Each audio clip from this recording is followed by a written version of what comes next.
Good morning, everyone. Happy Monday. All right, how many days after today? 21. And the prayer will be offered by the wonderful delegate from Montgomery County. Thank you, Madam Speaker. Good welcome. morning, colleagues. This is a poem by Alex L. entitled Rebirth. There will be moments when you will bloom fully and then wilt, only to bloom again. If we can learn anything from flowers, it is that resilience is born, even when we feel like we are dying. Colleagues, wishing you all resilience even when our bills are dying. Amen. Amen. Very timely. Quorum call. Madam Speaker. Anyone in the back?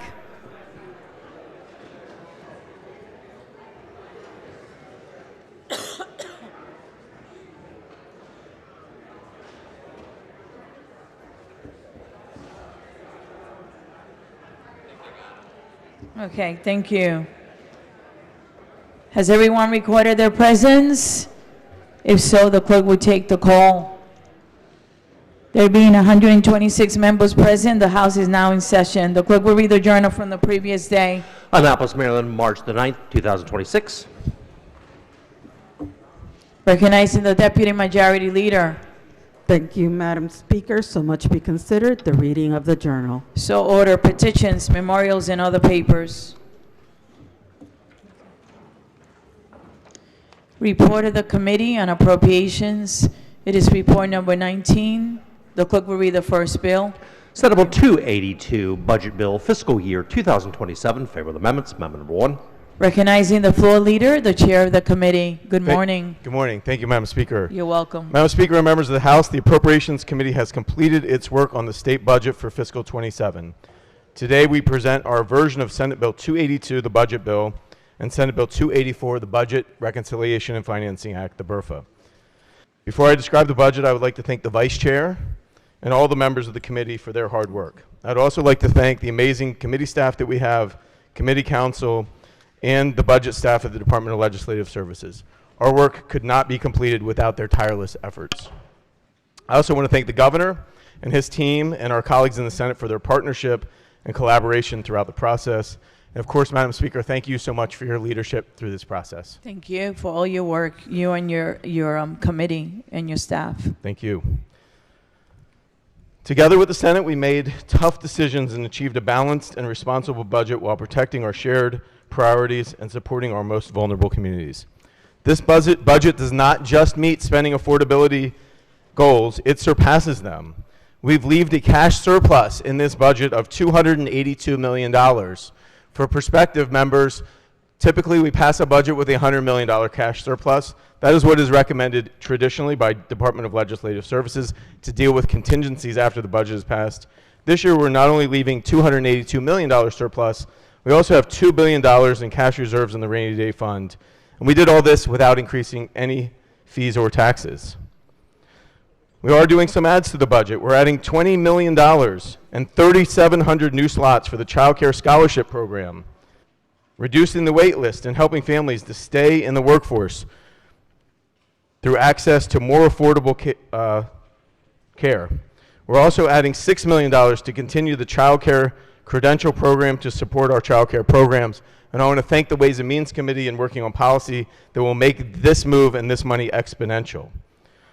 We're restoring $20 million for the Consortium of Coordinated Community Services, which provides a total of $100 million for behavioral health services in schools. While the federal government continues to cut Medicaid and place new restrictions like work requirements, we're fully funding Medicaid at over $1.6 billion, making sure 1.5 million Marylanders in our state can count on the health care they need. This budget also includes over $10 million for IT, staffing, and outreach to limit the impacts of negative federal actions on Marylanders who rely on Medicaid and SNAP. We're restoring $23 million in general funds for the DDA services. The state's DDA waiver makes it possible for people to live independently and with respect, resources, and support that they need. To support this waiver, over $1.5 billion in federal support for the essential services, we worked closely with community members, advocates, and colleagues in the Senate and the administration to find the best possible balance between Sustainable funding that meets cost neutrality requirements in Medicaid while also meeting the needs of this vulnerable population. We're adding grant funding to expand resources for people who experience domestic violence and for rape crisis centers. We're providing $100 million in targeted assistance to lower energy bills for Maryland families in fiscal 27 and budgeting $280 million for home energy programs assisting low-income households with their energy bills. We're restoring 1/3 of the reductions proposed in the BRFA for local governments, most notably fully funding disparity grants that help counties that can least afford to absorb these cuts. And we're investing $117 million in Maryland's private sector for growing industries, creating more jobs, strengthening our economy, and making Maryland more competitive in emerging technologies. These are just a few of the many programs that continue to sustain funding in our budget. I look forward to presenting the budget as amended by the committee to you on Wednesday. Madam Speaker, I'll now turn to the materials relating to the budget that are available on the floor system. The report of the House Appropriations Committee explains each amendment to the budget. Amendments are numbered in the report and the committee reprint of the bill. The report includes adjustments to funding, budget bill language, and committee narrative listed by state agency. Keep in mind the committee narrative items are not amendments to the bill and are not subject to floor action. However, if you have concerns regarding committee narrative items, please bring them to the attention of the committee. The committee reprint of the budget bill reflects the committee's amendments to the budget. Amendments in the budget are numbered and correspond to the explanations in the committee report. Keep in mind that the amendments to the budget are to be drawn to the committee reprint. Amendments must be provided to the committee 24 hours in advance of being offered. And any proposed additions to the budget must include identified offsetting reductions. These are not committee courtesies, these are in your House rules. Staff and the amendment office are available to assist you. The analysis of the Maryland executive budget prepared by DLS is available to you on your laptops, through the floor system, and to the public on the General Assembly website. The analyses describe the significant budgetary changes in all agencies and provide an overview of the budget as submitted. We also provide a document summarizing committee action on the budget bill. It illustrates the budget as submitted, describes the actions that we took with respect to the budget and our revenue assumptions, and includes supplemental materials with exhibits and charts related to the budget bill and the BRFA. Madam Speaker, I move the Senate Bill 282 and the committee amendments be special ordered until the appropriate time on Wednesday, March 25th. Thank you for your work in the committee. I know you have been working hard all session, and I want to thank you and the Appropriations Committee and your staff and DLS for your hard work. The question before the House is to special order Senate Bill 282 until the appropriate time on Wednesday, March 25th. All those in favor signify by saying aye. Opposed, no. The ayes have it. Senate Bill 282 has been special order until the appropriate time on Wednesday, March 25th. The clerk will read the next bill, please. Senate Bill 284, Budget Reconciliation and Financing Act of 2026. Favor the amendments. Amendment number 1. Recognizing the committee chair, who's the floor leader. Thank you, Madam Speaker. You're welcome. Madam Speaker, I would now like to discuss the BRFA of 2026. Senate Bill 284 implements the actions needed to balance the budget and to provide the resources needed to fund our priorities for the state. The supplementary materials describe the provisions of the bill and indicate where the committee has taken action to amend the bill as passed by the Senate. With respect to Senate Bill 284, amendments will also be drawn to the committee reprint, and staff in the amendment office will be available to assist you. Madam Speaker, I move that Senate Bill 284 and the committee amendments be special ordered until the appropriate time on Wednesday, March 25th. The question before the House is to special order Senate Bill 284 until the appropriate time on Wednesday, March 25th. All those in favor signify by saying aye. Opposed, no. The ayes have it. Senate Bill 284 has been special order until the appropriate time on Wednesday, March 25th.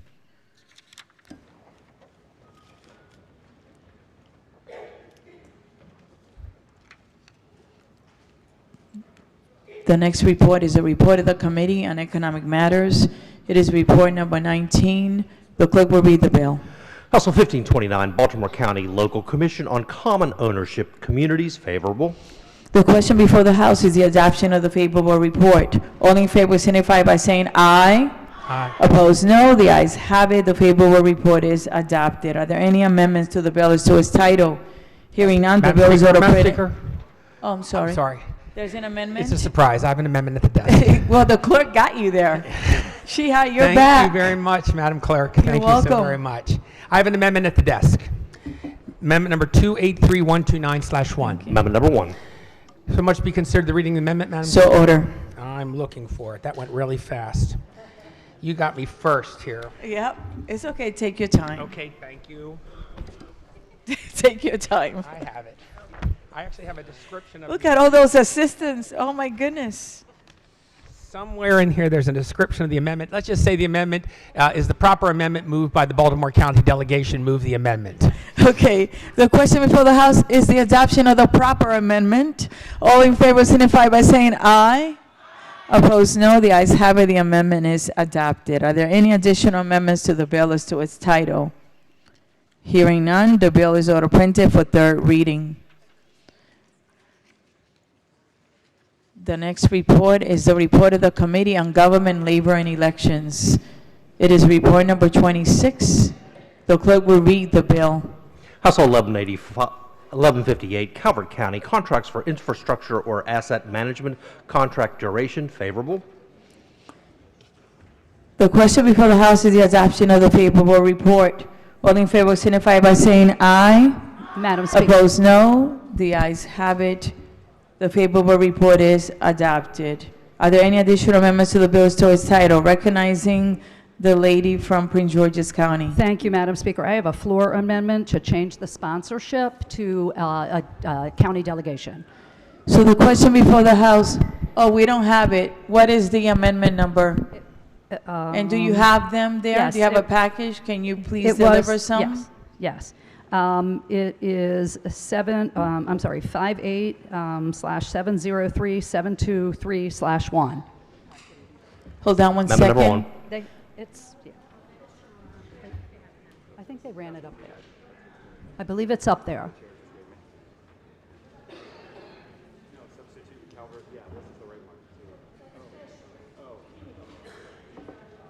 Hold on one second.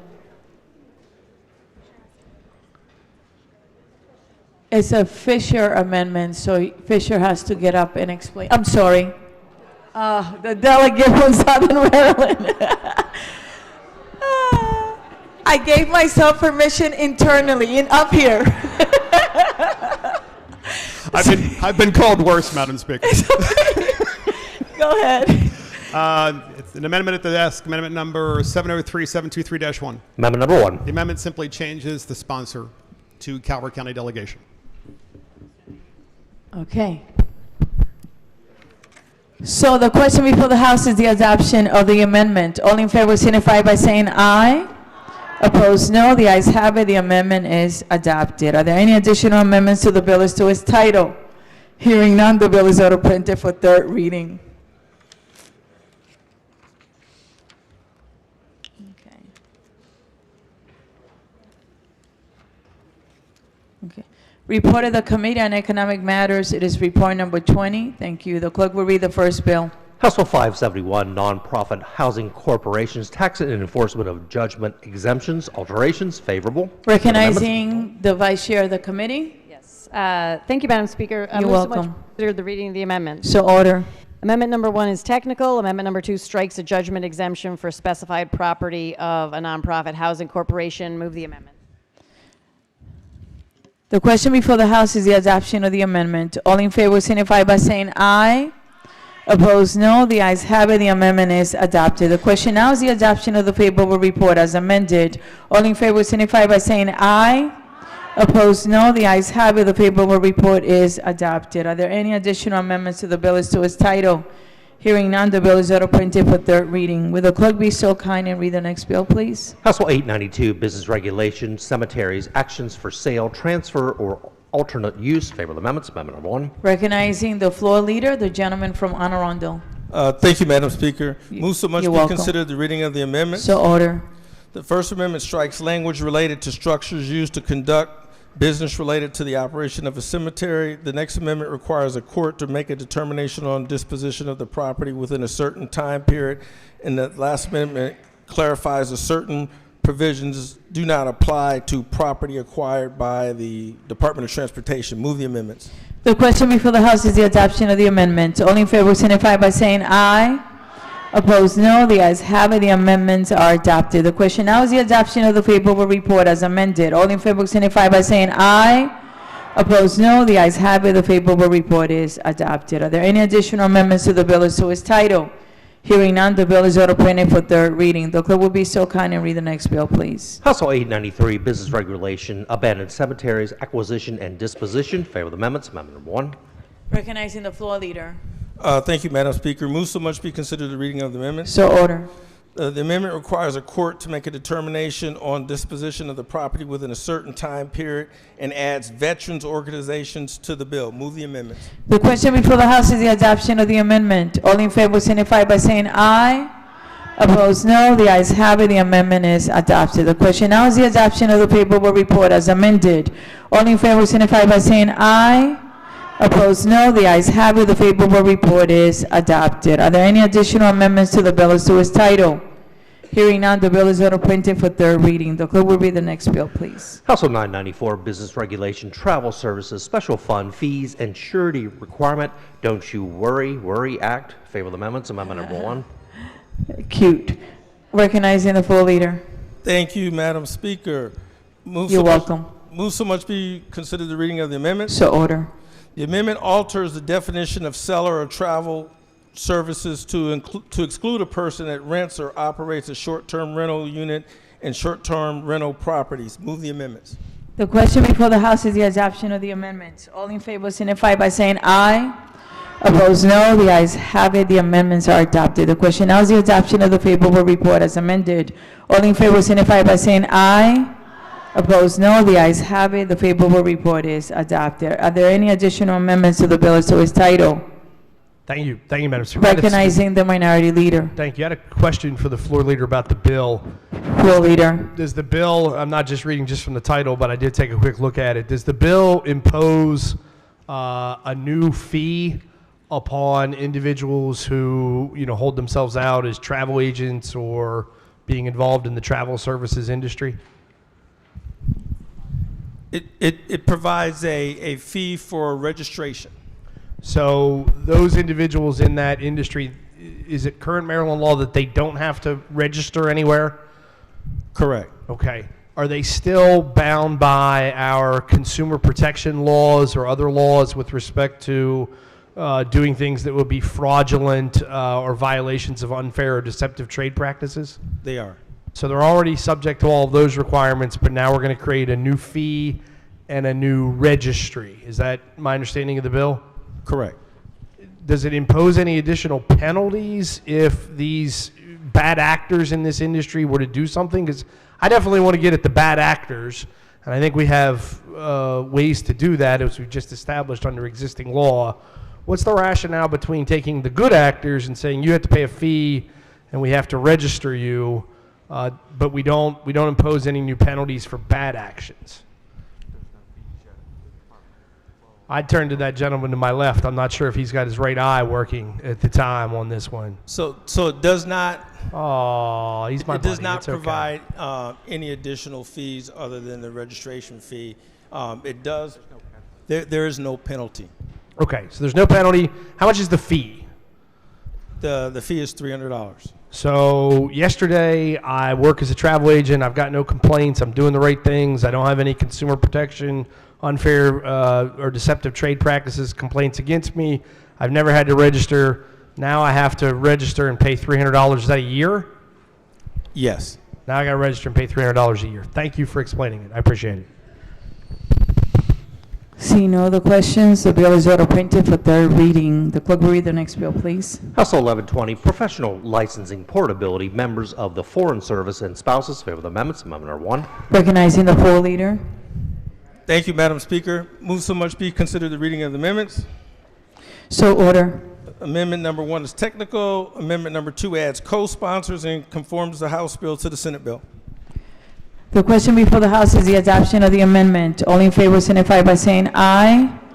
Opposed, no. The ayes have it. The amendment is adopted. The question now is the adoption of the favorable report as amended. All in favor signify by saying aye. Opposed, no. The ayes have it. The favorable report is adopted. Are there any additional amendments to the bill as to its title? Hearing none, the bill is ordered printed for third reading. The clerk will read the next bill, please. House Bill 1166, motor vehicles dealers front registration plate display. Favorable amendments. Amendment number 1. Recognizing the floor leader. Thank you, Madam Speaker. You're welcome.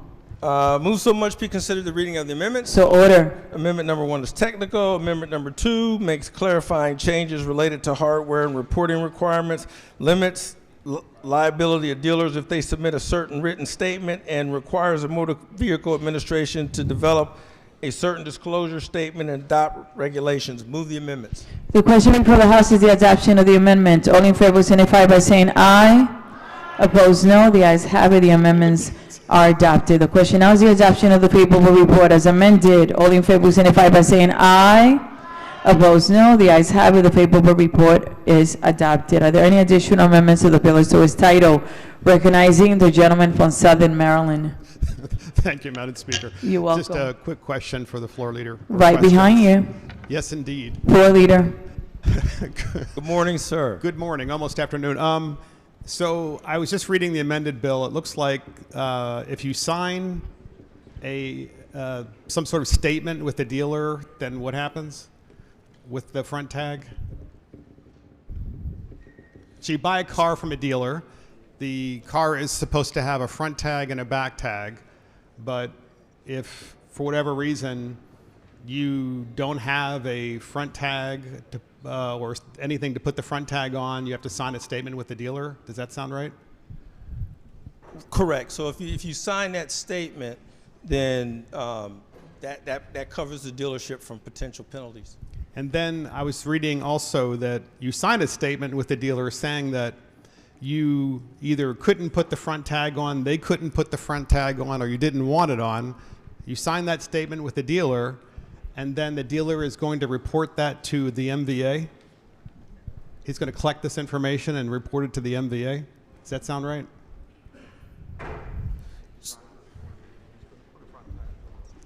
So basically, it says that the driver then assumes responsibility for putting that tag on. So the dealer is held harmless. And then the dealer then sends that information to the MVA. Is that correct? Correct. Okay. And then apparently the automatic tolling system, the pictures that are taken when you are going through bridges or over bridges, or tunnels or so forth, there's a pretty substantial fine in the bill for not having a front tag, if I'm correct? $500, does that sound right? The $500. All right, thank you. Thank you, Madam Speaker. You're welcome. Recognizing the delegate from Montgomery County. Thank you, Madam Speaker. And if You're the floor welcome. leader would just clarify something for the body for us, if you don't mind rising. Thank you.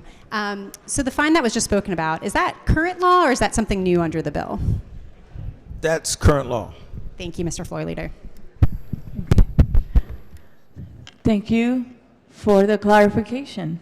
So since there's no other questions or amendments, the bill is ordered printed for third reading. The clerk will read the next bill, please. House Bill 1351, home improvement contractors, disaster mitigation services, regulation and prohibition. Favorable amendments. Amendment number 1. Recognizing the floor leader. Thank you, Madam Speaker. You're Move so much be welcome. considered the reading of the amendments. So order. Amendment number 1 makes technical changes and adds a co-sponsor. Amendment 2 makes clarifying changes, expands the definition of home improvement to include work done on trees, including certain removal services and certain water remediation services, exempts home improvement contractors from certain licensing requirements in certain instances for a period of time, establishes that if a fraudulent insurance act to provide payment, a referral fee, or other things of value in connection with a claim for repair or replacement of a residential structure. Move the amendments. The question before the House is the adoption of the amendment. All in favor signify by saying aye. Opposed, no. The ayes have it. The amendment is adopted. The question now is the adoption of the favorable report as amended. All in favor signify by saying aye.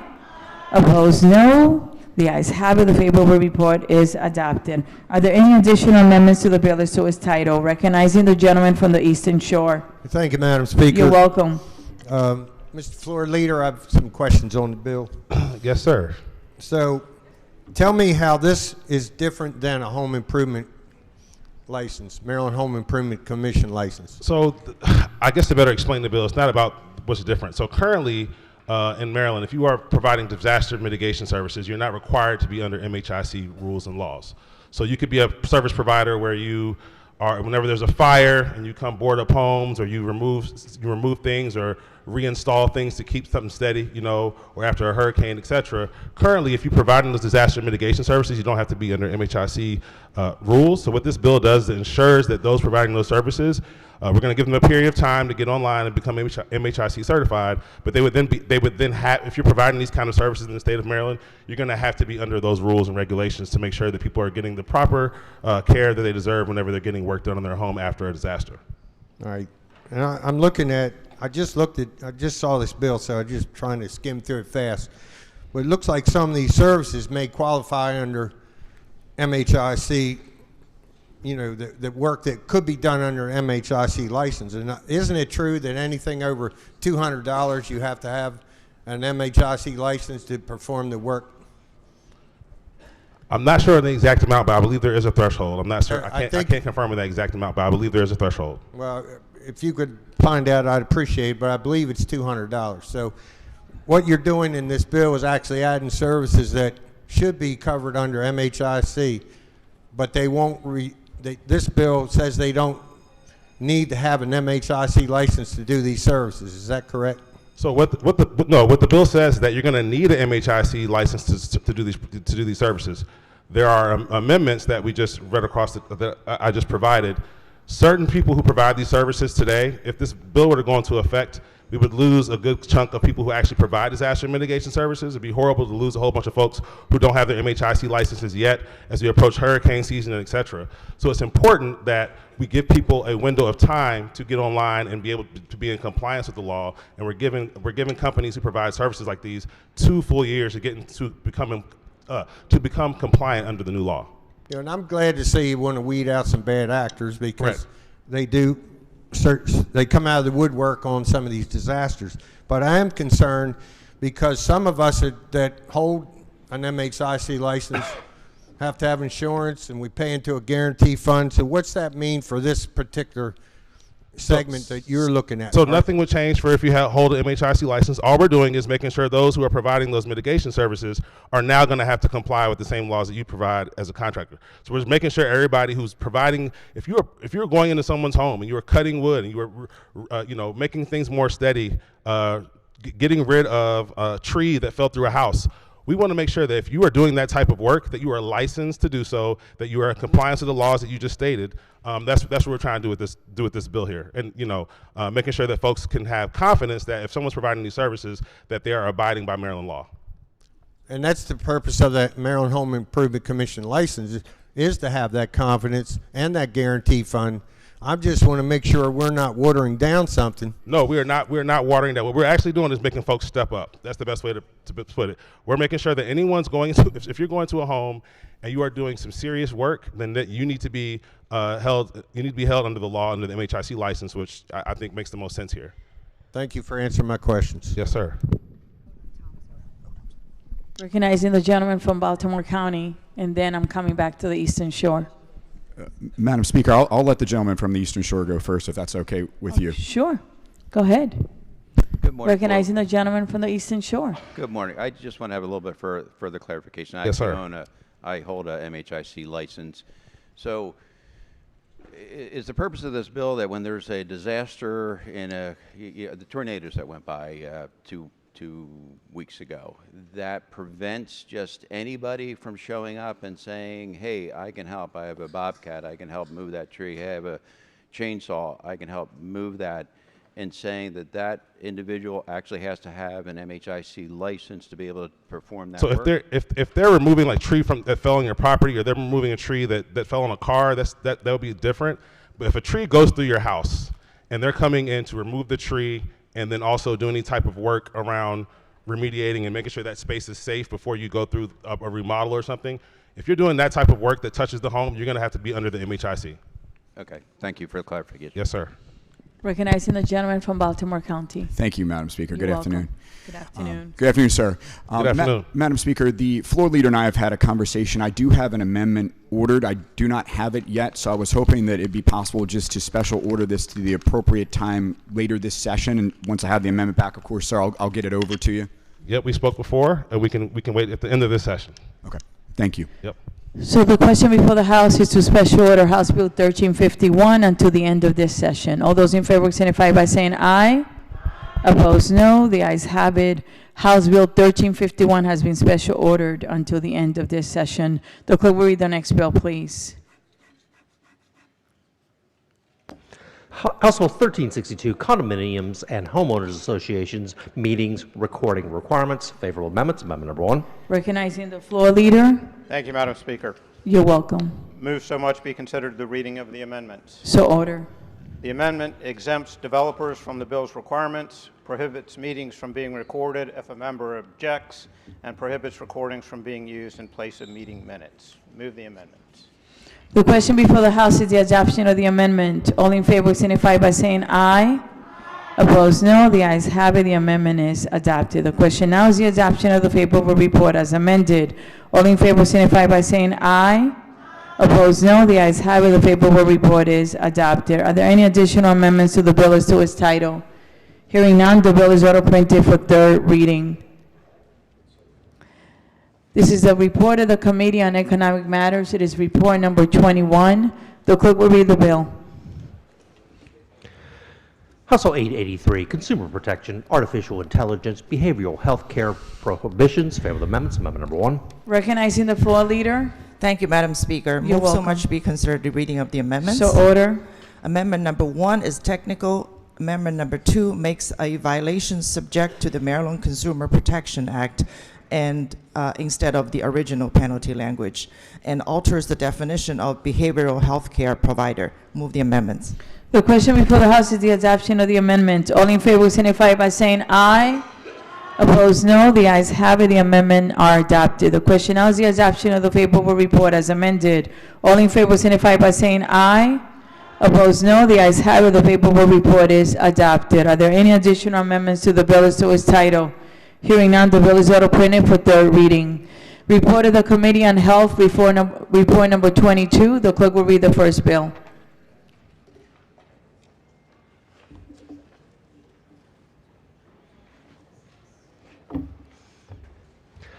House Bill 446, Health, Dementia Services, and Brain Health Program and Clinical Toolkit. Favorable amendments. Amendment number 1.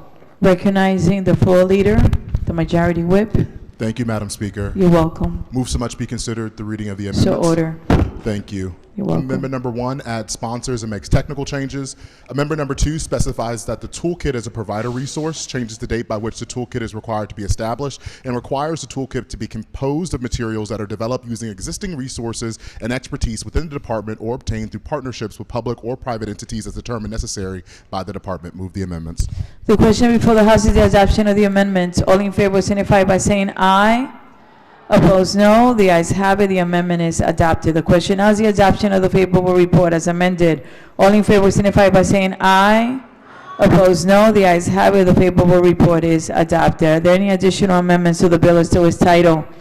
Hearing none, the bill is auto printed for third reading. The clerk will be so kind and read the next bill, please. House Bill 658, Maryland Department of Health Community Forensic Aftercare Program, established. Favorable amendments. Amendment number 1. Recognizing the floor leader. Thank you, Madam Speaker. May You're so much welcome. be considered the reading of the amendment. So order. Amendment number 1 makes technical changes. Amendment number 2 removes a notice requirement and allows an authorized agent to attend a board meeting virtually, replaces specified meeting timelines with a discretionary standard, and adds notice requirements for appointment, advocate, and counsel, includes healthcare providers and a records disclosure requirement, and removes other reporting requirements, makes other technical changes and clarifying changes, including pushing the effective date back 1 year. Please move the amendments. The question before the House is the adoption of the amendments. All in favor signify by saying aye. Opposed, no. The ayes have it. The amendments are adopted. The question now is the adoption of the favorable report as amended. All in favor signify by saying aye. Opposed, no. The ayes have it. The favorable report is adopted. Are there any additional amendments to the bill as to its title? Hearing none, the bill is auto printed for third reading. The clerk will read the next bill, please. House Bill 698, State Board of Morticians and Funeral Directors, Board Operations and Regulation of crematories, and reduction facilities. Favor the amendments. Amendment number 1. Recognizing the floor leader. Madam Speaker, thank you. Move so You're much be welcome. considered the reading of the amendments. So order. Amendment number 1 is technical and adds co-sponsors. Amendment number 2 conforms this bill to Senate Bill 413 as it passed the Senate 39-0, plus adds some additional technical changes. This bill passed our committee unanimously. Please move the amendments. The question before the House is the adoption of the amendments. All in favor signify by saying aye. Opposed, no. The ayes have it. The amendments are adopted. The question now is the adoption of the favorable report as amended. All in favor signify by saying aye. Opposed, no. The ayes have it. The favorable report is adopted. Are there any additional amendments to the bill as to its title? Hearing none, the bill is auto printed for third reading. Bless you. The clerk will read the next bill, please. House Bill 1015, Developmental Disabilities Administration Services, Eligibility for Recently Relocated Individuals, Ralph's Act. Favor the amendments. Amendment number 1. Good morning, Madam Speaker. Recognizing the floor leader. Thank you. Good Good morning morning. to you. Good morning to you. Move so much be considered the reading of the amendments. So order. Amendment number 1 makes technical changes. Amendment number 2 amends the bill to require MDH to make the expedited eligibility determinations and describes the determination processes. Move the amendments, Madam Speaker. The question before the House is the adoption of the amendments. All in favor signify by saying aye. Opposed, no. The ayes have it. The amendments are adopted. The question now is the adoption of the favorable report as amended. All in favor signify by saying aye. Opposed, no. The ayes have it. The favorable report is adopted. Are there any additional amendments to the bill as to its title? Hearing none, the bill is auto printed for third reading. The clerk will read the next bill, please. House Bill 1048, Public Health Chain Restaurants, Sodium and Added Sugars Warning Icons. Favor the amendments. Amendment number 1. Recognizing the floor leader. Thank you, Madam Speaker. You're Good welcome. morning. So much be considered the reading of the amendments. So order. Amendment number 1 is technical. Amendment number 2 makes technical corrections, streamlines language, removes MDH required report, removes the education campaign, and requires a QR code for nutritional information. Move the amendments. The question before the House is the adoption of the amendments. All in favor signify by saying aye. Opposed, no. The ayes have it. The amendment is adopted. The question now is the adoption of the favorable report as amended. All in favor signify by saying aye. Opposed, no. The ayes have it. The favorable report is adopted. Are there any additional amendments to the bill as to its title? Recognizing the minority leader. Thank you, Madam Speaker. You're welcome. The floor leader, I just tried to listen to the amendments as they came through. If you'd clarify, does the bill still require there to be an individual icon placed on each menu item that has the particular sodium or sugar level? You said something about a QR code, and I saw something in the committee background, and maybe that's the way the Senate has done the bill, that says rather than an icon that all these restaurants have to print on all of their menus, they can just simply say, hey, here's a QR code that gives you the nutrition information about a product. Where does the bill sit in today's posture after the amendments? Thank you so much for the question. And the bill was worked out with the Restaurant Association, and we worked it out so it has both. So it has both. So you have an icon and a QR code. Yes. Okay. And my understanding is the only other places in America that have done something like this is the city of Philadelphia and New York City. And I'm trying to confirm if our nutritional standards of what we're requiring to be reported are the same as theirs. My understanding is Philadelphia and New York require you, just the city, not state, requires you to place a sodium warning in some form or fashion on items where the sodium in the item exceeds the maximum daily recommended threshold, which I think is 2,300 milligrams. I probably blow through that at breakfast myself. So my question is this lower? Like, are we making people make the sodium warning for a threshold lower than anybody else? No, and that limit that you're talking about is 25. 25. Well, yep, 25. I still might be able to make it to lunch. I get that extra 200 milligrams. I appreciate that. Thank you. So, but is ours going to conform to what New York and Philadelphia did, or in the original bill, I thought it was lower? Our bill does not touch that at all. It does not talk about how much we need as a daily. No, but does it say at what level of the added sodium the icon or QR warning kicks in? No, it just has the warnings for all added sugars and sodium that has over 25 grams. Okay, so it's over. Over 25 It's over that limit. But it has It's a nothing to little do with different. the daily limit or anything. Right, but it's over that amount, which happens to correspond apparently with the limits. Okay, I appreciate it. Thanks for the information. Thank you. Recognizing the gentleman from the Eastern Shore. Could I just get a clarification from the floor leader? I thought I heard you say that the restaurants are in support of this bill.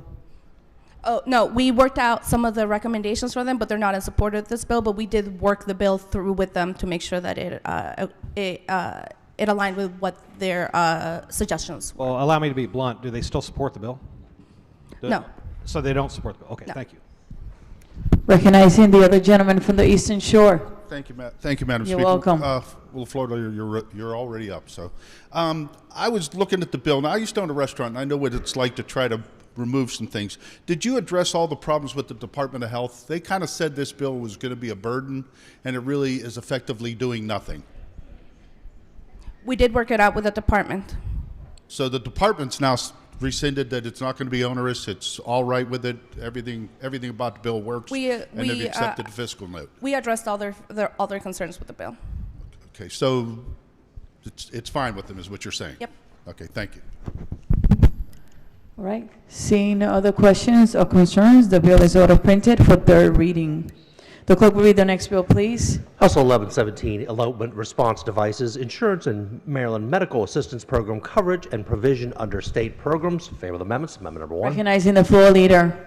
Good morning, Madam Speaker. Good morning. Move so much be considered the reading of the amendments. So order. Amendment number 1 adds sponsors and makes technical changes. Amendment number 2 strikes the Medicaid and insurance mandate requirements, defines elopement response device, and authorizes the Virginia I. Jones Alzheimer's Disease and Related Dementias Council and the Advisory Stakeholder Group on Autism-Related Needs to recommend the use of elopement response devices as safety tools for certain individuals who are at risk of elopement. Please move the amendments. The question before the House is the adoption of the amendments. All in favor signify by saying aye. Opposed, no. The ayes have it. The amendments are adopted. The question now is the adoption of the favorable report as amended. All in favor signify by saying aye. Opposed, no. The ayes have it. The favorable report is adopted. Are there any additional amendments to the bill as to its title? Hearing none, the bill is order printed for third reading. The clerk will read the next bill, please. House Bill 1376, Maryland Medical Assistance Program, Maryland Children's Health Program, and health insurance transfers to special pediatric hospitals requirements. Favor the amendments. Amendment number 1. Recognizing the floor leader, the vice chair of the committee. Good morning. Good morning, Actually, Madam Speaker. afternoon. Move so much be considered the reading of the amendments. So order. Amendment number 1 adds sponsors and makes technical changes. Amendment number 2 strikes language regarding administrative days and commercial carriers, requires a prior authorization determination on a pediatric transfer within 2 business days of a request from the special pediatric hospital, and requires the Department of Health to adopt regulations establishing a retrospective review process. Please move the amendments. The question before the House is the adoption of the amendments. All in favor signify by saying aye. Opposed, no. The ayes have it. The amendments are adopted. The question now is the adoption of the favorable report as amended. All in favor signify by saying aye. Opposed, no. The ayes have it. The favorable report is adopted. Are there any additional amendments to the bill as to its title? Hearing none, the bill is order printed for third reading. The clerk will read the next bill, please. House Bill 1533, Public Health, Cosmetic Products, Enforcement and Penalties for Prohibited Ingredients, Crown and Care Act, Protecting Communities from Harmful Hair Chemicals. Favor the amendments. Amendment number 1. Recognizing the floor leader. Madam Speaker, move so much be considered the reading of the amendment. So order. Amendment number 1 makes technical changes. Amendment number 2 makes a violator subject to the Maryland Consumer Protection Act, adds lead to the list of prohibited ingredients, includes a statute of limitation on the bill, clarifies damages awarded to a prevailing party, and establishes the Harmful Hair Chemical Restitution Fund under MDH, removes grant qualification language, and requires MDH to adopt regulations to administer the fund. Move the amendments. The question before the House is the adoption of the amendments. All in favor signify by saying aye. Opposed, no. The ayes have it. The amendments are adopted. The question now is the adoption of the favorable report as amended. All in favor signify by saying aye. Opposed, no. The ayes have it. The favorable report is adopted. Are there any additional amendments to the bill as to its title? Recognizing the gentleman from Baltimore County. Thank you, Madam Speaker. You're Question welcome. Question for the floor leader, please. Floor leader. Madam Speaker. Good morning. Good morning. Yes. So does the amendment change the liability section of the bill? No, it does not. So there's still liability for application. Yes. Okay, thank you. Thank you. Any other amendments or questions? Seeing none, the bill is order printed for third reading. Report of the Committee on Health, report number 23. The clerk will read the bill. Household 989, State Assistance for the Elderly, Calculation of Income. Favor the amendments. Amendment number 1. Recognizing the floor leader. Good morning, Madam Speaker. Good morning. Move so much be considered the reading of the amendment. So order. Amendment number 1 adds sponsors and makes technical changes. Amendment number 2 requires the Department of Aging, in consultation with other state agencies, to study the implications of prohibiting income received from renting a portion of an individual's primary residence from being included in an applicant's income when determining eligibility for certain state housing and medical assistance programs. Please move the amendments. The question before the House is the adoption of the amendments. All in favor signify by saying aye. Opposed, no. The ayes have it. The amendments are adopted. The question now is the adoption of the favorable report as amended. All in favor signify by saying aye. Opposed, no. The ayes have it. The favorable report is adopted. Are there any additional amendments to the bill as to its title? Hearing none, the bill is order printed for third reading. Report of the Committee on Government, Labor, and Elections. Report number 27. The clerk will read the bill. Household 1155, Calvert County Procurement Long-Term Contracts for Infrastructure and Asset Management. Favorable. The question before the House is the adoption of the favorable report. All in favor signify by saying aye. Opposed, no. The ayes have it. The favorable report is adopted. Are there any amendments to the bill as to its title? Hearing none, the bill is order printed for third reading.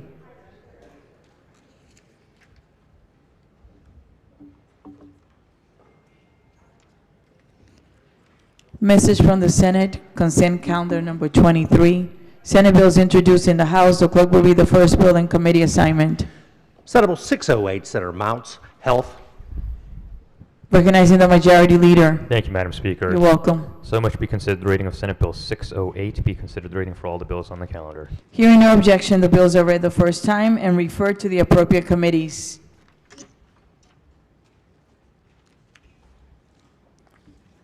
We're going to go now to special order calendar, House Bill 1063. The clerk will read the bill. Household 1063, Natural Resources, Hunting, Management. Favor report is amended and adopted. Recognizing the maker of the motion. Thank you, Madam Speaker. I do have an amendment at the desk. It's 813623. Amendment number 1. Move so much consider reading the amendment. So order. So this amendment removes migratory game birds from being hunted on Sundays. So please move the amendment for the reasons stated on Saturday. Madam Speaker. Recognizing the chair of the committee. Thank you, Madam Speaker. With the You're committee welcome. will accept the co-chair of the Rural Caucus's amendment to further restrict hunting from what was provided in the bill. Thank you, Mr. Chairman. Thank you, Madam Speaker. Okay. Thank you for working it out. Oh. So the question before the House is the adoption of the amendment. All in favor signify by saying aye. Opposed, no. The ayes have it. The amendment is adopted. Are there any additional amendments to the bill as to its title? Madam Speaker. Recognizing the chair of the committee. Thank you, Madam Speaker. I have an amendment Thank at the desk, 293929/1. Amendment number 1. Move so much we consider the reading of the amendment. So order. The amendment clarifies what's already in the bill, which is that for 3 counties that don't have shared Sunday hunting, Howard, Prince George's, and Baltimore County, those provisions of the bill do not apply. I'd move the amendment. So the question before the House is the adoption of the amendment. All in favor signify by saying aye. Opposed, no. The ayes have it. The amendment is adopted. Are there any additional amendments to the bill as to its title? Hearing none, the bill is order printed for third reading.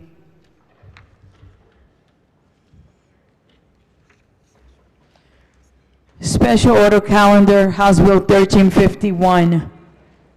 The clerk will read the bill. Household 1351, Home Improvement Contractors, Disaster Mitigation Services, Regulation and Prohibition. Favor report is amended and adopted.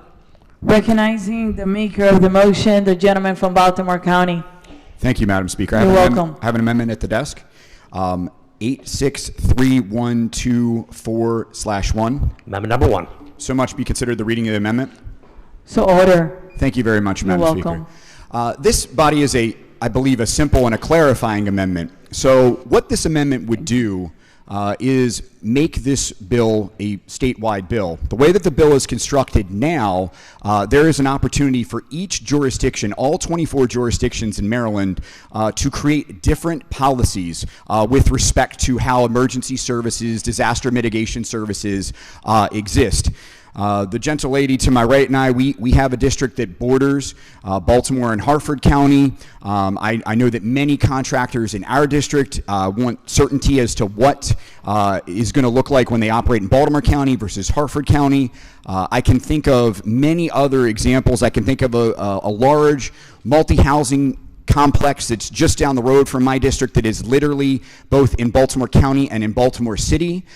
In that circumstance, if there was a disaster in this large apartment complex, there could potentially be two different sets of rules that the contractor has to operate there. I'm not so sure that that's what we're trying to do here, to create multiple different sets of rules in different jurisdictions, but in effect, that's what this would do. I'm not sure that that makes things easier. I'm not sure that's even what the bill was intending to do, but I think it could create a very confusing situation for contractors across the state. I know we have other contractors here in this body that operate in multiple jurisdictions in the state of Maryland. So normally I am for local control, but in this case, I believe since we're talking about a statewide license, each county doesn't establish this license. This is a statewide license, that there should be a statewide set of rules governing how these folks operate.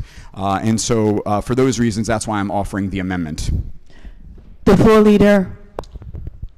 Thank you, Madam Speaker. And I had an opportunity You're to welcome. talk with the gentleman from Baltimore County about this amendment, and I appreciate him giving it to me and my committee chair and vice chair before.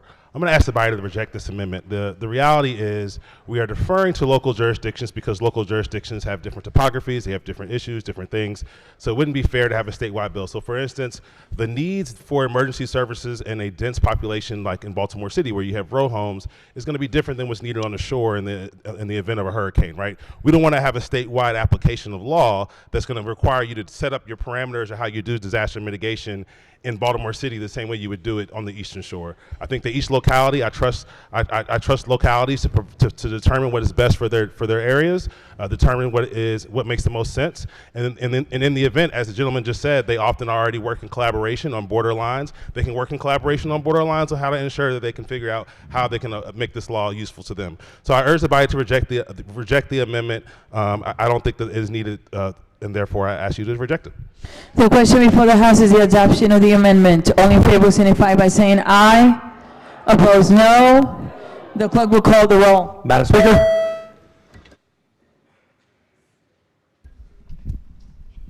Madam Speaker.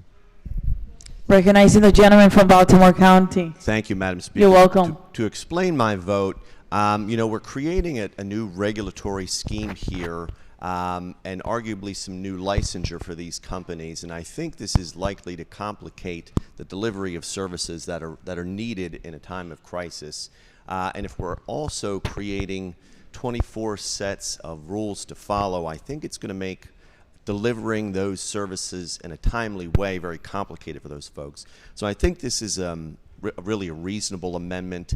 That's why I'll be agreeing today. All right, the clerk will take the call.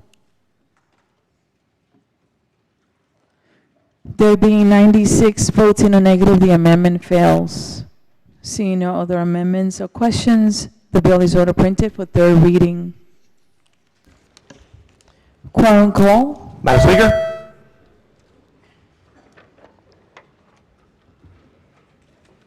The clerk will call the roll. There being 135 members present, the House is still in session.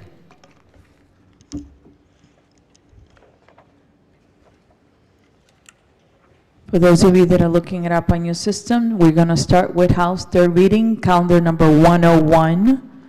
The clerk will read the first bill, please. House Bill 97, state designation, state shark, Megalodon. House Bill number 97 is on third reading and final passage. Is there any debate? If not, the clerk will call the roll. Madam Speaker.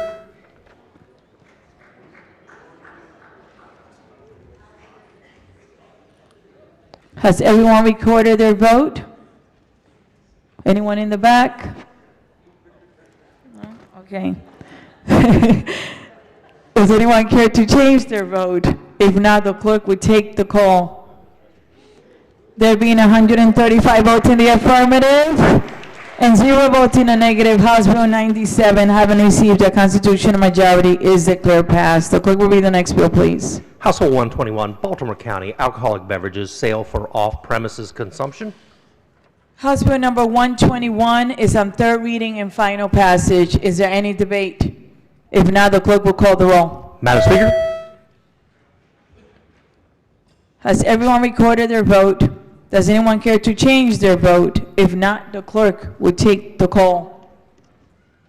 There being 135 votes in the affirmative and 0 votes in the negative, House Bill number 121, having received a constitutional majority, is declared passed. The clerk will read the next bill, please. House Bill 816, Maryland Automobile Insurance Fund Affordability Program and Industry Automobile Insurance Association Assessments. Recognizing the floor leader. Thank you, Madam Speaker. You're I'd like welcome. to recommit House Bill 816, the second reader. Not recommit, move to second reader? I'd like to reconsider. Yeah. The second reading of House Bill 816. Yes. All those in favor signify by saying aye. Opposed, no. The ayes have it. House Bill 816 is on second reading. Are there any amendments to the bill as to its title? Recognizing the floor leader. Thank you, Madam Speaker. You're welcome. I have an amendment Oh, number. one second. We're still on 121? It says on third reading still? The wrong bill, it should be 816. All right, thank you. Good looking out. I like it. You guys are alert. Go ahead. This is teamwork here. So, recognizing the floor leader. Thank you, Madam Speaker. You're I welcome. have an amendment number 623025 at the desk. So order. Amendment number 1. On page 4 in line 28, after 2027, insert, it shall remain effective for a period of 2 years and at the end of June 30th, 2029, this act, with no further action required by the General Assembly, shall be abrogated and no further force and effect. Move the amendment. The question before the House is the adoption of the amendment. All those in favor signify by saying aye. Opposed, no. The ayes have it. The amendment is adopted. Are there any additional amendments to the bill as to its title? Hearing none, the bill is auto-printed for third reading. The clerk will read the next bill, please. House Bill 907, Criminal Law, Third-Degree Assault. House Bill 907 is on third reading and final passage. Is there any debate? If not, the clerk will call the roll. Madam Speaker? Has everyone recorded their vote? Does anyone care to change their vote? If not, the clerk will take the call. There being 136 votes in the affirmative and 0 votes in the negative, House Bill number 907, having received a constitutional majority, is declared passed. So could we read the next bill, please? House Bill 938, Anne Arundel, Montgomery, and Prince George's Counties Crosswalk Monitoring Systems. House Bill number 938 is on third reading and final passage. Is there any debate? If not, the clerk will call the roll. Madam Speaker? Has everyone recorded their vote? Does anyone care to change their vote? If not, the clerk will take the call. There being 105 votes in the affirmative and 31 votes in the negative, House Bill number 938, having received a constitutional majority, is declared passed. The clerk will read the next bill, please. House Bill 1258, Child Placement Services, Advertising by Unlicensed Person, Prohibition.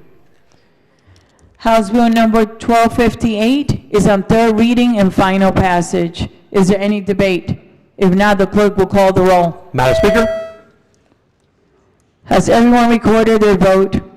Does anyone care to change their vote? If not, the clerk will take the call.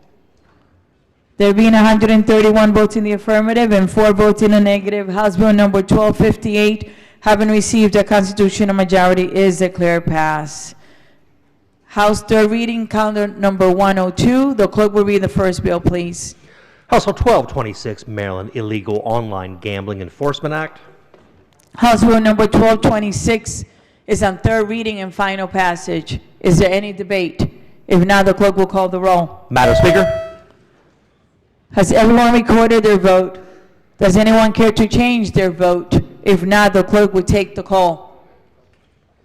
There being 134 votes in the affirmative and 2 votes in the negative, House Bill number 1226, having received a constitutional majority, is declared passed.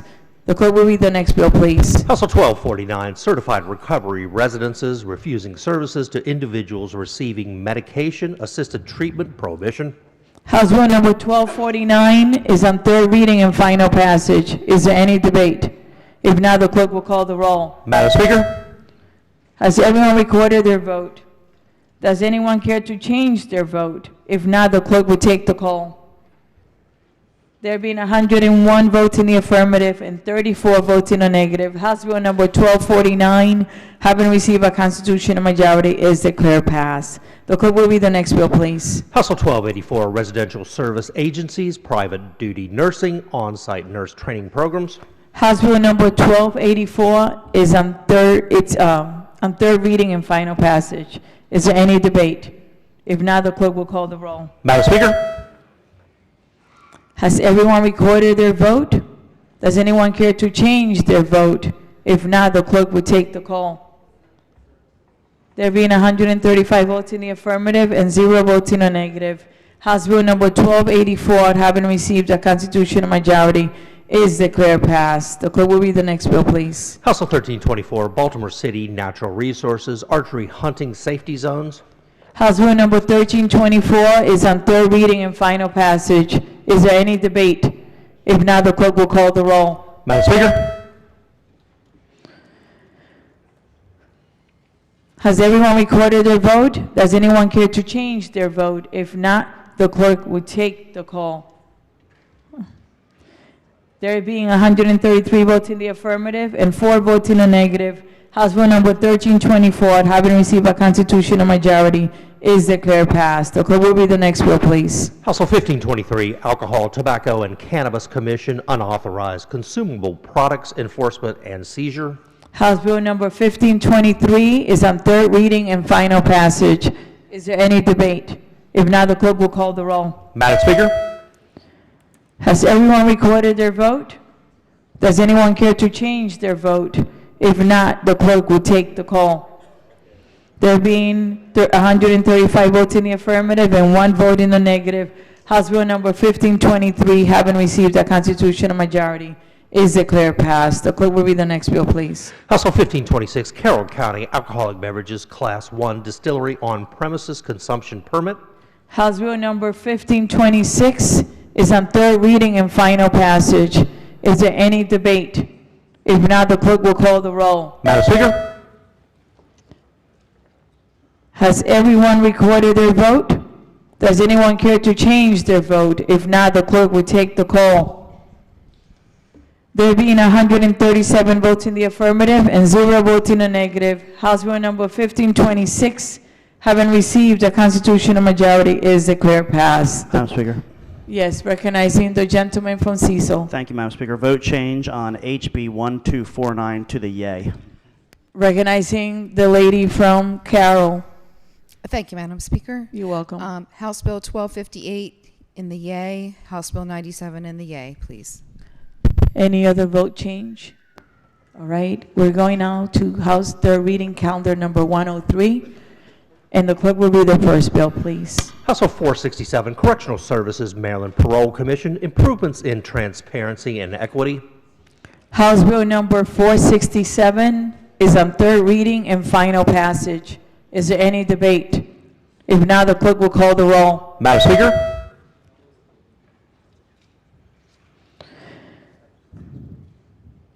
Has everyone recorded their vote? Does anyone care to change their vote? If not, the clerk will take the call. There being 100 votes in the affirmative and 37 votes in the negative, House Bill number 467, having received a constitutional majority, is declared passed. The clerk will read the next bill, please. House Bill 645, Criminal Law, Fraud, Assisted Reproductive Treatment. House Bill number 645 is on third reading and final passage. Is there any debate? If not, the clerk will call the roll. Madam Speaker? Has everyone recorded their vote? Does anyone care to change their vote? If not, the clerk will take the call. There being 137 votes in the affirmative and 0 votes in the negative, House Bill number 645, having received a constitutional majority, is declared passed. The clerk will read the next bill, please. House Bill 921, Juvenile Law, Confinement and Restrictive Housing Limitations. House Bill number 921 is on third reading and final passage. Is there any debate? Recognizing the minority leader. Thank you, Madam Speaker. The You're floor welcome. leader could respond to a question or so for clarification before we vote. Appreciate it. Floor leader. There, Hello. thank you. Good morning or good afternoon. The bill was, excuse me, pretty heavily amended, and I appreciate that. One provision of the bill, I just wanted to see whether it was still in there. Is there a provision of the bill that suggests that if you place someone who's in juvenile detention in a locked door or secluded or restrictive area, that you have to have an initial medical and behavioral health assessment not later than 30 minutes after the initiation of the seclusion? Is that still part of the bill? Yes, I believe so. It's instructing DJS to enter in regulations to COMAR, and that's part of it.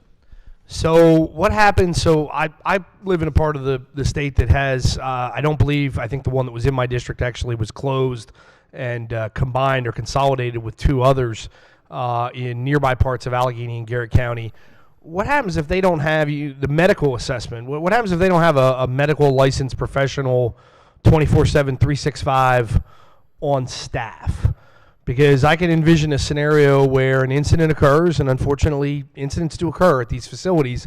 We'd love to have all of these children rehabilitated, but some of them are not. Some of them are quite violent. And incidents occur at 12 o'clock at night, 2 o'clock in the morning, 5 o'clock in the morning, in sometimes fairly remote areas of the state, and they don't have a 24/7, 365 medical professional on hand. How do they comply with that requirement? If it said within 3 hours, if it said within that day, I get it. But 30 minutes is basically, you got to be there. Because if you're not there on staff, there's no way to get to you in 30 minutes. How do they comply? Yeah, so again, this is instructing DHS to create the regulations themselves. They're the experts that are, people on the ground. So that this legislation instructs them to create the regulations, so it doesn't necessarily codify the statutory what exactly they're supposed to be doing, but we're trying to work with them so they can actually create the guardrails in the event, this administration would change. So the provision of the reprint amended of the bill that says that you have to have the initial medical and behavioral assessment within 30 minutes of the institution of the seclusion, that's not real. That's just, we're hoping they do that through, because the way I read that as an attorney, that's real. And someone in the public defender's office, which has a monitor for juvenile justice, is going to take it and say, the first time you don't do it, you violated the law. You're telling me it's just a suggestion for the juvenile services folks to try to implement it. I mean, the legislation is written as a shall requirement, so they must create these regulations to address restrictive housing. Okay. Thank you for the information. I appreciate it. And the Thank clarity. you. That's the only reason I'd vote against the bill. We have to do something. We should try to limit seclusion whenever you can. But I have to tell you, I represent people who work in these facilities. I know some of them very, very well. And while we all would like to think that it's, happy days, it's not. There's some terrible incidents that occur at these facilities. There are kids that I pray to God that they get themselves straightened out and we can help them. But there's some of them that can't, and they hurt themselves, they hurt others, they hurt guards, they do things that, can't be sustained in a civil society. And the bill already prevents seclusion from being used for punishment. You didn't eat your peas at lunch, we're going to put you in seclusion. You shouldn't do that with a 15, 16-year-old kid. But what the bill also does with this 30-minute requirement for medical assessment, I think what you're doing is creating a situation where people will be finding violations left and right that are not intentional and that are not designed to hurt kids, but are designed, in fact, to to protect people, both other incarcerated individuals at these facilities and the correctional juvenile facilities themselves. So I'll be voting against the bill. Thank you, Madam Speaker. The clerk will call the roll. Madam Speaker. To explain my vote, Madam Speaker. 1 second. Recognizing the delegate from Hartford County. Thank you so much, Madam Speaker. You're welcome. I'm a green vote today, focused on this bill for one main reason, and the reason is because several years ago during Donald Trump's first administration, he in fact championed this very policy because the harm done to children's brain development is so extreme with extended seclusion that President Donald Trump felt the need to pass a law to encourage states not to do this anymore. So I am green on this. There are still opportunities for DHS to address concerns related to safety, and they can still promulgate regulations to make sure that those concerns are being addressed. But I do not believe that this policy will harm our ability to maintain safety inside of juvenile facilities, but it will protect a lot of children who still have a chance to recover as long as we don't trap them in a holding cell for 6+ hours a day just because we have low staffing. Thank you. The clerk will call the roll. There being 104 votes in the affirmative and 31 votes in the negative, House Bill number 921, having received a constitutional majority, is declared pass. Madam Speaker, the floor system isn't working. Okay, 1 second. Thank you. The floor system is not working. Let us know when it is, okay? Is it working now? It is? Wonderful. Thanks for letting us know. Would the clerk be so kind and read the next bill? House Bill 921, Carroll County Office of Permits and Inspections, denial of commercial permit or license for unpaid personal property taxes. House Bill number 929 is on third reading and final passage. Is there any debate? If not, the clerk will call the roll. Madam Speaker. Has everyone recorded their vote? Does anyone care to change their vote? If not, the clerk would take the call. There being 132 votes in the affirmative and 2 votes in the negative, House Bill number 929, having received a constitutional majority, is declared passed. The clerk will read the next bill, please. House Bill 1164, Water Companies, Sewage Disposal Companies, and Water and Sewage Disposal Companies, Limited Income Mechanisms. House Bill number 1164 is on third reading and final passage. Is there any debate? If not, the clerk will call the roll. Madam Speaker. Has everyone recorded their vote? Does anyone care to change their vote? If not, the clerk will take the call. There being 127 votes in the affirmative and 6 votes in the negative, House Bill number 1164, having received a constitutional majority, is declared passed. The clerk will read the next bill, please. House Bill 1630, Queen Anne's County Speed Monitoring System, U.S. Route 301. House Bill number 1630 is on third reading and final passage. Is there any debate? If not, the clerk will call the roll. Madam Speaker. Has everyone recorded their vote? Does anyone care to change their vote? If not, the clerk will take the call. There being 106 votes in the affirmative and 29 votes in the negative, House Bill number 1630, having received a constitutional majority, is declared passed. Madam Speaker. We're not, vote change? Yeah. Recognizing the delegate from Baltimore County. Yes, thank you, Madam Speaker. You're welcome. 1523 to red, please. Recognizing the delegate from Baltimore County. Yes, Madam Speaker. HB 1226 to green, please. Recognizing the delegate from Southern Maryland. Thank you, Madam Speaker. HB 929 to red. Recognizing the delegate from Western Maryland. Thank you, Madam Speaker. I'd like to be recorded in the red on 921. Recognizing the delegate from Anne Arundel. Thank you, Madam Speaker. I'd like to be recorded in the green for HB 1249. Any other vote change? Please remember to turn in your yellow slips.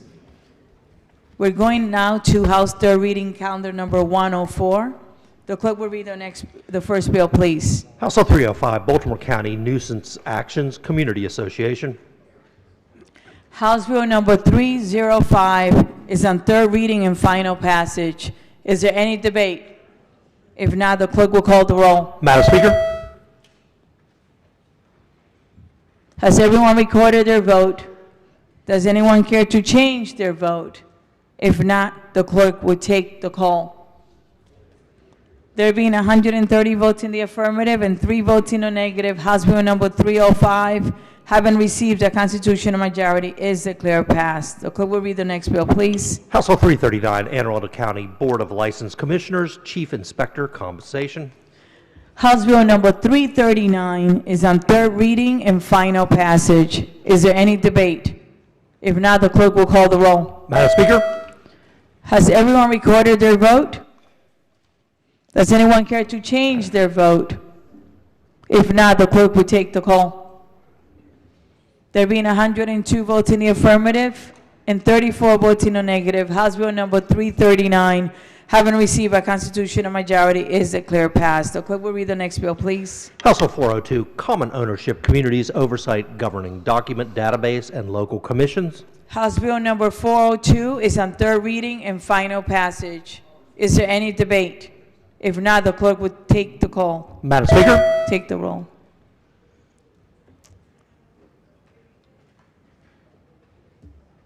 The clerk will take the call. There being 99 votes in the affirmative and 35 votes in the negative, House Bill number 402, having received a constitutional majority, is declared passed. The clerk will read the next bill, please. House Bill 1137, Residential in Commercial Zone Law Study, Bring Back Main Street Act. House Bill number 1137 is on third reading and final passage. Is there any debate? If not, the clerk will call the roll. Madam Speaker?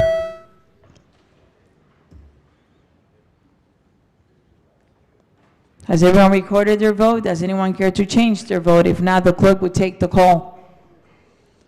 There being 101 votes in the affirmative and 35 votes in the negative, House Bill number 1137, having received a constitutional majority, is declared passed. The clerk will read the next bill, please. House Bill 1142, Task Force to Modernize County and Municipal Revenue Structures. House Bill number 1142 is on third reading and final passage. Is there any debate? If not, the clerk will call the roll. Madam Speaker? Right. Does anyone care to change their vote? The clerk will take the call. There being 100 votes in the affirmative and 33 votes in the negative, House Bill number 1142, having received a constitutional majority, is declared passed. The clerk will read the next bill, please. House Bill 1593, Community Pathways Waiver, Adoption of Regulations. House Bill 1593 is on third reading and final passage. Is there any debate? If not, the clerk will call the roll. Madam Speaker? Has everyone recorded their vote? Does anyone care to change their vote? If not, the clerk will take the call. There being 132 votes in the affirmative and 0 votes in the negative, House Bill number 1593, having received a constitutional majority, is declared passed. The clerk will read the next. Oh, vote change? The gentleman from the Eastern Shore. Vote change on 1142 to green. I'm sorry, green. The gentleman from Baltimore County. Thank you. 339 to green. The gentleman from the Eastern Shore. 1142 to green. Any other vote changes? Seeing none, we're going to House third reading, calendar number 105. The clerk will read the next bill, please. House Bill 472, Income Tax Theatrical Production Tax Credit, Alterations and Sunset Extension. House Bill number 472 is on third reading and final passage. Is there any debate? If not, the clerk will call the roll. Madam Speaker? Has everyone recorded their vote? Does anyone care to change their vote? If not, the clerk will take the call. There being 120 votes in the affirmative and 14 votes in the negative, House Bill number 472, having received a constitutional majority, is declared passed. Recognizing the gentleman from the Eastern Shore. I'm sorry, Madam Speaker. My button did not work on 472. I'd like to be recorded in the green, please. Okay. Thank you. The clerk will read the next bill, please. House Bill 639, Transportation, Aviation, Passenger Health and Safety, Aviation Health and Safety Act. House Bill number 639 is on third reading and final passage. Is there any debate? Recognizing the minority whip. So we heard some debate on this bill yesterday, and I'm going to revert back to some of the testimony we heard from the Department of Transportation that was genuinely concerned with $300 million being at risk. I understand that the bill's been heavily amended, and I'm not getting to the substance of the bill, but rather a procedural thing, which is if the FAA feels that this bill somehow impedes the federal government's operations through a charter plane or whatever, $300 million could be at risk. And that's coming straight from this administration here in Maryland. So I think that should be very concerning that anytime the state government is trying to do things to stop the federal government from doing something, you can't then ask them for money, right? So you can't say, please give me money, but then I'm also going to stop you from doing what you believe is your job. So for those reasons, I'll be voting red. Thank you. Recognizing the delegate from Baltimore County. Thank you, Madam Speaker. I'm going to be voting green on this bill for a number of reasons, partially because, as was mentioned by the minority whip, there were concerns about the bill as originally drafted, and that's part of the reason why the committee amended it so heavily. The point of this bill is not to impede or to slow anything on the part of the federal government. The intent of this bill is safety. It's safety for everyone involved, and also to make sure that the Maryland facilities, Maryland hospitals, airports, and first responders who would respond in such an emergency are prepared and know what's coming through our airports. So for those reasons, Madam Speaker, I'll be voting green. I encourage my colleagues to do the same. The clerk will call the roll. Madam Speaker? To explain my vote, Madam Speaker. Recognizing the delegate from Hartford. Thank you, Madam Speaker. You're welcome. This is a terrible bill, but I just wanted to share with everybody a really great quote from New York Times. Quote, ICE to aid airport security amid shutdown. Enjoy. The clerk would take the call. There being 99 votes in the affirmative and 37 votes in the negative, House Bill number 639, having received a constitutional majority, is declared passed. The clerk will read the next bill, please. House Bill 915, Work Group on Aging Out of Foster Care. House Bill number 915 is on third reading and final passage. Is there any debate? If not, the clerk will call the roll. Madam Speaker? Madam Speaker. Recognizing the delegate from Howard County. To explain my vote. Yes. I just think this bill has enormous potential for making a difference in the lives of people who really matter and often get marginalized. You have to vote to explain your vote. I'm sorry, I thought I had. Thank you, Madam Speaker. You're welcome. And I wanted to thank the chairman of the committee, the vice chair, and the subcommittee chair, and the delegate from Baltimore County for taking this bill at the last minute and seeing it through this chamber. So thank you very much. You're welcome. The clerk will take the call.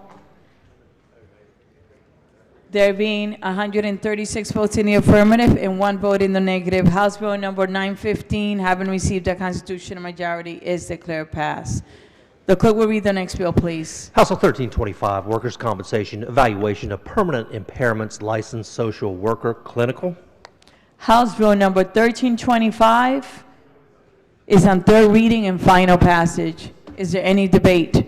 If not, the clerk will call the roll. Madam Speaker? Has everyone recorded their vote? Does anyone care to change their vote? If not, the clerk will take the call. There being 125 votes in the affirmative and 10 votes in the negative, House Bill number 1325, having received a constitutional majority, is declared passed. The clerk will read the next bill, please. House Bill 1335, Department of Information Technology Staffing and Capability Assessment, Independent Study. House Bill number 1335 is on third reading and final passage. Is there any debate? If not, the clerk will call the roll. Madam Speaker? Has everyone recorded their vote? Does anyone care to change their vote? If not, the clerk will take the call. There being 129 votes in the affirmative and 7 votes in the negative, House Bill number 1335, having received a constitutional majority, is declared passed. The clerk will read the next bill, please. House Bill 1611, Property Tax Credit for Dwelling House of Disabled Veterans and Surviving Spouses, Income Eligibility. House Bill number 1611 is on third reading and final passage. Is there any debate? If not, the clerk will call the roll. Madam Speaker? Has everyone recorded their vote? Does anyone care to change their vote? If not, the clerk will take the call. There being 133 votes in the affirmative and 0 votes in the negative, House Bill number 1611, having received a constitutional majority, is declared passed. Any vote change? Recognizing the gentleman from Western Maryland. Thank you, Madam Speaker. Yea to nay on 1335. Recognizing the delegate from Carroll County. Yes, I'm sorry, change to nay on 1325, please. Any other vote changes? Recognizing the delegate from Western Maryland. Thank you, Madam Speaker. Yea to nay on 1325. Recognizing the delegate from Western Maryland. Thank you, Madam Speaker. Yea to nay on 1335. Recognizing the delegate from 25. Frederick County. Thank you, Madam Speaker. 1325, yea to nay. Thanks. Any other vote change? Recognizing the delegate from Frederick. 1325 to negative, thank you. All right. So House third reading calendar 106. The clerk will read the next bill, please. First bill. House Bill 598, physicians licensing internationally trained physicians and licensed physicians residing in other jurisdictions. House Bill number 598 is on third reading and final passage. Is there any debate? If not, the clerk will call the roll. Madam Speaker. Has everyone recorded their vote? Does anyone care to change their vote? If not, the clerk will take the call. There being 98 votes in the affirmative and 35 votes in the negative, House Bill number 598, having received a constitutional majority, is declared passed. The clerk will read the next bill, please. House Bill 613, Department of the Environment, waivers for living shorelines and non-structural shoreline stabilization measures, rights, and scoring system. House Bill number 613 is on third reading and final passage. Is there any debate? If not, the clerk will call the roll. Madam Speaker. Has everyone recorded their vote? Does anyone care to change their vote? If not, the clerk will take the call. There being 133 votes in the affirmative and 0 votes in the negative, House Bill number 613, having received a constitutional majority, is declared passed. The clerk will read the next bill, please. House Bill 998, Baltimore City Alcoholic Beverages 46 Alcoholic Beverages District. House Bill number 998 is on third reading and final passage. Is there any debate? If not, the clerk will call the roll. Madam Speaker. Has everyone recorded their vote? Does anyone care to change their vote? If not, the clerk will take the call. There being 136 votes in the affirmative and 0 votes in the negative, House Bill number 998, having received a constitutional majority, is declared passed. The clerk will read the next bill, please. House Bill 1381, Vehicle Law, Stopping, Standing, or Parking in a Bike Lane or Bicycle Path Prohibition. House Bill number 1381 is on third reading and final passage. Is there any debate? If not, the clerk will call the roll. Madam Speaker. Has everyone recorded their vote? Does anyone care to change their vote? If not, the clerk will take the call. There being 116 votes in the affirmative and 20 votes in the negative, House Bill number 1381, having received a constitutional majority, is declared passed. The clerk will read the next bill, please. House Bill 1612, Gaming, Campaign Financing, Contributions, and Study on Independent Evaluation of Sports Wagering. House Bill number 1612 is on third reading and final passage. Is there any debate? Recognizing the delegate from Hartford County. Thank you so much, Madam Speaker. You're welcome. The floor leader just tell us what this bill does now. I noticed that it's been crossed out significantly. But what does it do now? Recognizing the chair of the committee. Thank you, Madam Speaker. You're welcome. So this bill, what it now does is that it includes a study of the issue of independent evaluation of sports betting when it comes to the way that they operate their advertising. There's been a lot of talk about needing to have some oversight on them. The bill as it came in required them to contract with an independent evaluator. We changed it to be from a shall to a may, and that we want to actually study if that is necessary, and have lottery get back to us on it. The bill also, by amendment, also added a provision that takes a look at and repeals what is currently a prohibition when it comes to contributions from casinos as well. Okay, so that's where I was wondering where the campaign finance part came in. So yeah. So now, I thought they weren't allowed to contribute before? Right, correct. That's the only entity currently, and it's actually very confusing because someone who comes to your office and lobbies you on an issue, they can, but the actual person who's an owner would not be able to. So it's actually a provision that is pretty outdated. It's not necessary, and that's also included in this bill. Okay, all right. This is a hard, okay. I like some of it, but some of it I don't like. Yeah, this is hard. I don't know. I We'll all understand. see where I'm going to go. I'm not Okay. sure yet. Thank you. Thank you. Okay. We'll see in 2 seconds. Okay. The clerk will take the roll. Madam Speaker?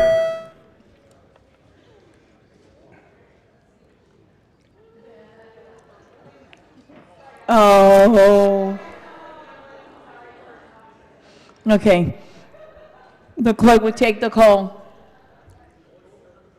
There being 130 votes in the affirmative and 2 votes in the negative, House Bill number 1612, having received a constitutional majority, is declared passed. The clerk will read the next bill, please. House Bill 1614, Maryland Transportation Authority, Lane Use Control Signal Monitoring Systems. House Bill number 1614 is on third reading and final passage. Is there any debate? If not, the clerk will call the roll. Madam Speaker? Has everyone recorded their vote? Does anyone care to change their vote? If not, the clerk will take the call.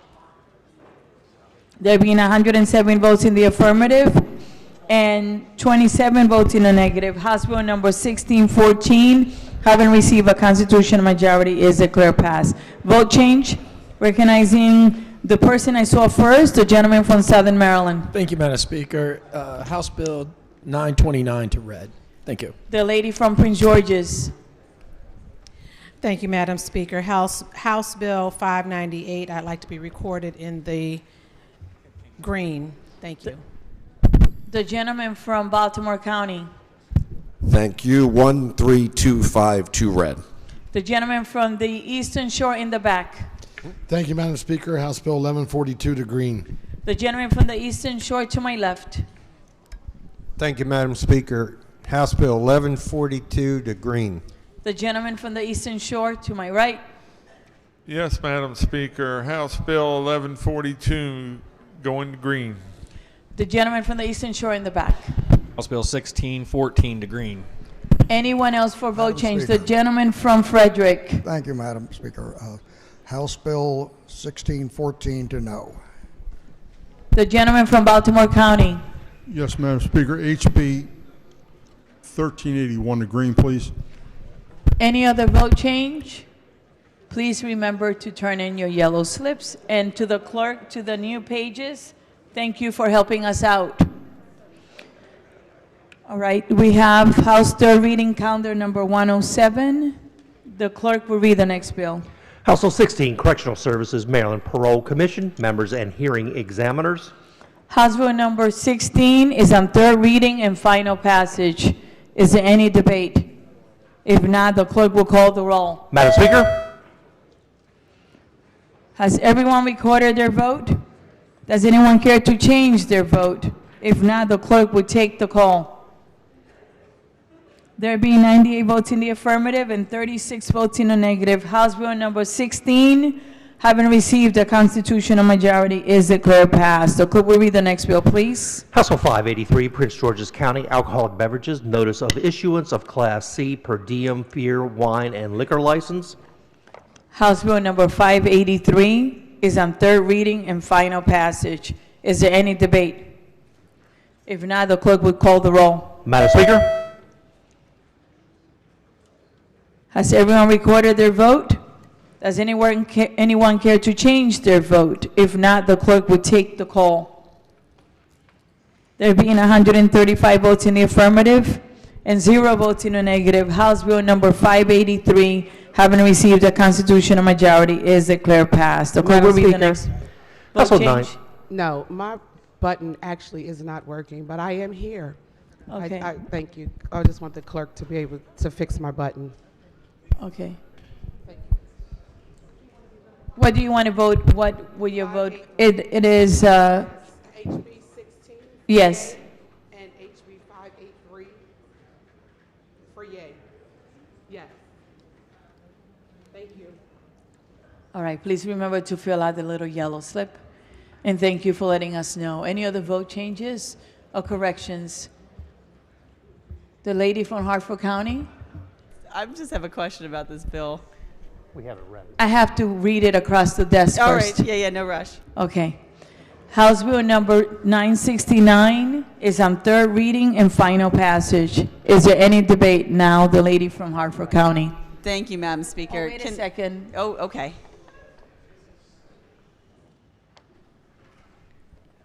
The clerk will read the bill. Household Sorry. 969, electric vehicle fuel sold at retail, equipment requirements, units of measure, and fees. I apologize to the clerk. It was my doing. Now recognizing the lady from Hartford. I just wanted to giggle for a minute that we're calling electric vehicle fuel. Fuel, come on, y'all. This is not fuel. Electricity is not fuel. It's electricity. This is a little bit of a misleading title. So I just wanted to put that on the record. Recognizing the gentleman from the Eastern Shore. I had a question for the floor leader on the bill. Floor leader. Thank you, Madam Speaker. Was there any opposition to this bill as amended? No, not that I'm aware of. Okay, and the fees that are being, I guess, displayed on the consumer's receipt, can you tell me what the fees are? I guess this is a transparency bill for... Well, the fee that it does allow you to charge a fee for the service of selling the electricity, but it doesn't stipulate what the fee is. Okay, so it's not prescriptive in the sense that if you're okay. No. And are how are taxes charged on this? I understand how a gas tax is charged, but how are taxes charged on electric vehicles and the... Well, the bill doesn't address that, but... That's fair enough. I'll find out later. Thank you. All right, thank you. Recognizing the chair of the committee. Yeah, I can answer that, Delegate. There's a few different ways that zero-emission vehicles have to pay their own way. One, we added a surcharge a few years ago specific to zero-emission vehicles beyond our registration fees. We also have weight-based registration, as you know. Zero-emission vehicles tend to be a little bit heavier because of the battery. And finally, a few years ago, we adopted a provision from the senator from Washington County to do a little tax on the actual electricity. I don't know the details of how that has been implemented, but that is something that several of us voted in favor of a few years ago. So there are lots of ways that zero-emission vehicles are paying their own way beyond the motor fuel tax. Thank you, Madam Speaker. You're welcome. Recognizing the delegate from Baltimore County. Thank you, Madam Speaker. I do have another question. Recognizing the floor leader. Thank you so much. You're Tell welcome. me again about the fee. And The fee that you can charge for the service of providing the fuel. Again, it doesn't say what that fee is. It just does allow for the vendor to charge a fee for the service. So this is a fee that someone who has a charger for an electric car can charge whatever fee they want? Well, presumably the free market would take care of people who charge exorbitant fees. But as I say, the bill doesn't say how much the fee can be. It just says it has to show up on your receipt. And it has to be for charging electricity. It also requires that the electricity be sold in kilowatt hours. Okay. All right. I'm a little concerned that you didn't put any limits on the fee because, of course, we love the free market, but the number of car chargers available is limited. So with that, I'm going to be voting against the bill. Thank you. You're welcome. Recognizing the delegate from Southern Maryland. Wow, you Thank jumped up quickly. Yeah, I didn't want to move past it. So. Thank you, Madam Speaker. The floor leader. Hey, good morning. Good morning. So the fee, who charges the fee and where does the fee go? So the fee would be charged presumably by the Let's vendor. listen, 1 second. And go to 1 the minute. vendor. Floor leader? So in other words, Floor leader? 1 yes. minute. Sorry. Let's listen, please. Sorry, Go ahead. Madam Speaker. So the vendor is not providing the service for free. I mean, they're in business, so the fee would go to the vendor and be charged by the vendor. So are they not allowed to do that now? That's a good question. I don't know the answer to that. So I can check. Recognizing the chair of the committee. Thank you, Madam Speaker, and thank you to the floor leader. They are allowed to do that now. This sets some parameters around it that they can do it based on, I think, the amount of electricity or the amount of time that you're occupying the spots, that it comes at the end of when you pay. So they're putting some parameters around it. I think it mostly, frankly, I know we love this phrase, codifies existing practice. But yes, certainly today, private vendors can charge fees for the service that they are providing. This just puts some guardrails around it, codifying existing rules. Thank you. Final question. Does the government get a cut of this fee? The government does not get a cut of the particular fee that's being talked about here. There is another fee out there for the charging stations. That's something that the Maryland Department of Agriculture is currently implementing. I think we might have another bill coming up on that pretty soon, but that's not this fee. This is, even though it came out of my committee, it's not a government fee. This is a private sector fee. Gotcha. I appreciate the question. Thank you. Thank you, ma'am. You're welcome. The clerk will call the roll. Madam Speaker? To explain my vote, Madam Speaker. Recognizing the delegate from Hartford. Thank you, Madam Speaker. I'm actually going to go green on this bill. I changed my mind after listening to the debate, but I do just want to say for the record, electricity is not fuel, and these cars are not zero emissions. These cars plug into the grid, and the grid is run off of 90% fossil fuels, give or take whatever the day is. So your cars are not green, y'all. They're dirty just like everybody else's. The clerk will take the call. There being 111 votes in the affirmative and 26 votes in the negative, House Bill number 969, having received a constitutional majority, is declared passed. The clerk will read the next bill. Madam Speaker. Yes, 1 second, please. I would Everyone? like to be, sorry, I would like to be green on 969. Thank you. You're welcome. You were a little preoccupied. We understand. Recognize, actually, would the clerk please read the next bill? House Bill 972, Maryland Fair and Agricultural Education Promise Fund Establishment, Charles J. Otto Agricultural Education Promise Act.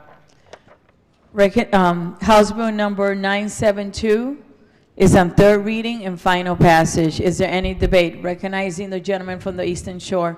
Thank you, Madam Speaker. You're welcome. So on this crossover day, to continue the memory of our friend Charles Otto, I am supplying the entire Eastern Shore delegation with his favorite floor snack, beef jerky, or as he would refer to it as, horse ass. Thank you, Madam Speaker. May he rest in peace. Okay? Recognizing the minority leader. Thank you, Madam Speaker. I don't have any snacks for anyone, but I do have very sincere appreciation. I hope you let me take a moment to thank the members of this body, to thank the gentlelady from Frederick County and her colleague, my friend, the minority whip, who pushed this bill. This will be a tribute to Charles Otto, I hope, for decades and decades to come, when none of us are likely any longer here.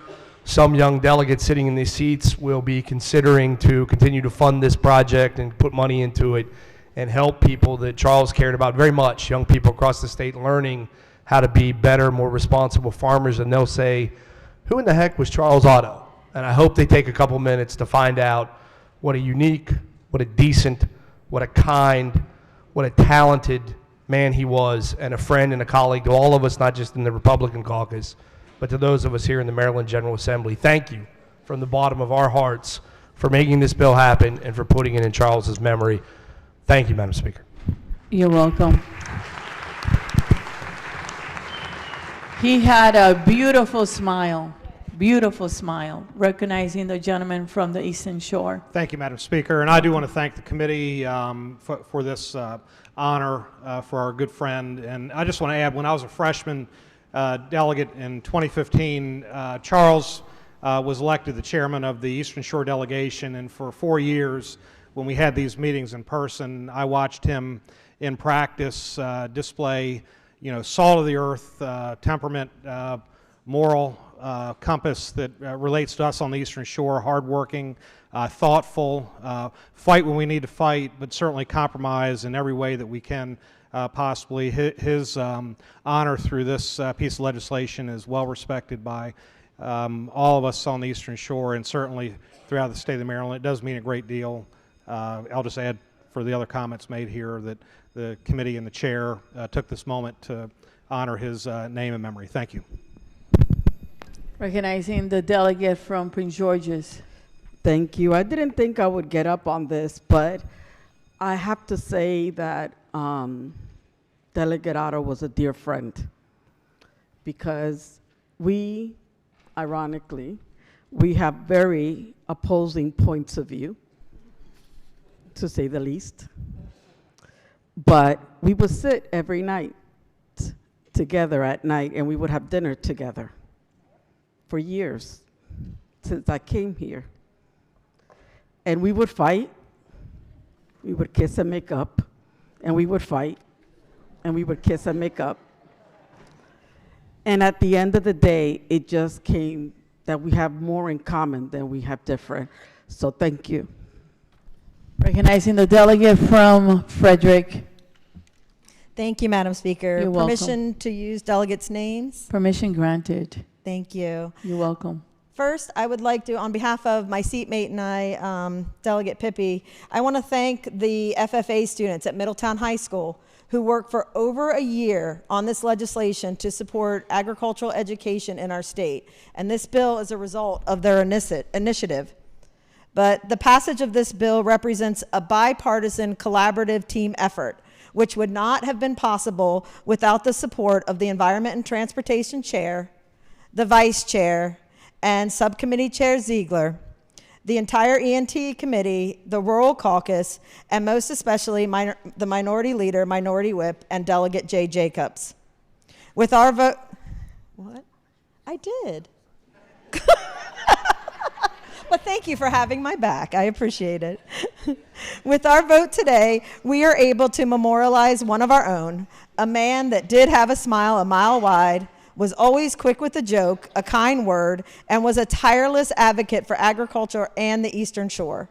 Today, with the passage of House Bill 972, we honor Delegate Charles Otto and establish the Charles J. Otto Agricultural Education Promise Fund that will continue as a living legacy to instill a love of agriculture and leadership for future generations. So thank you all from the bottom of my heart.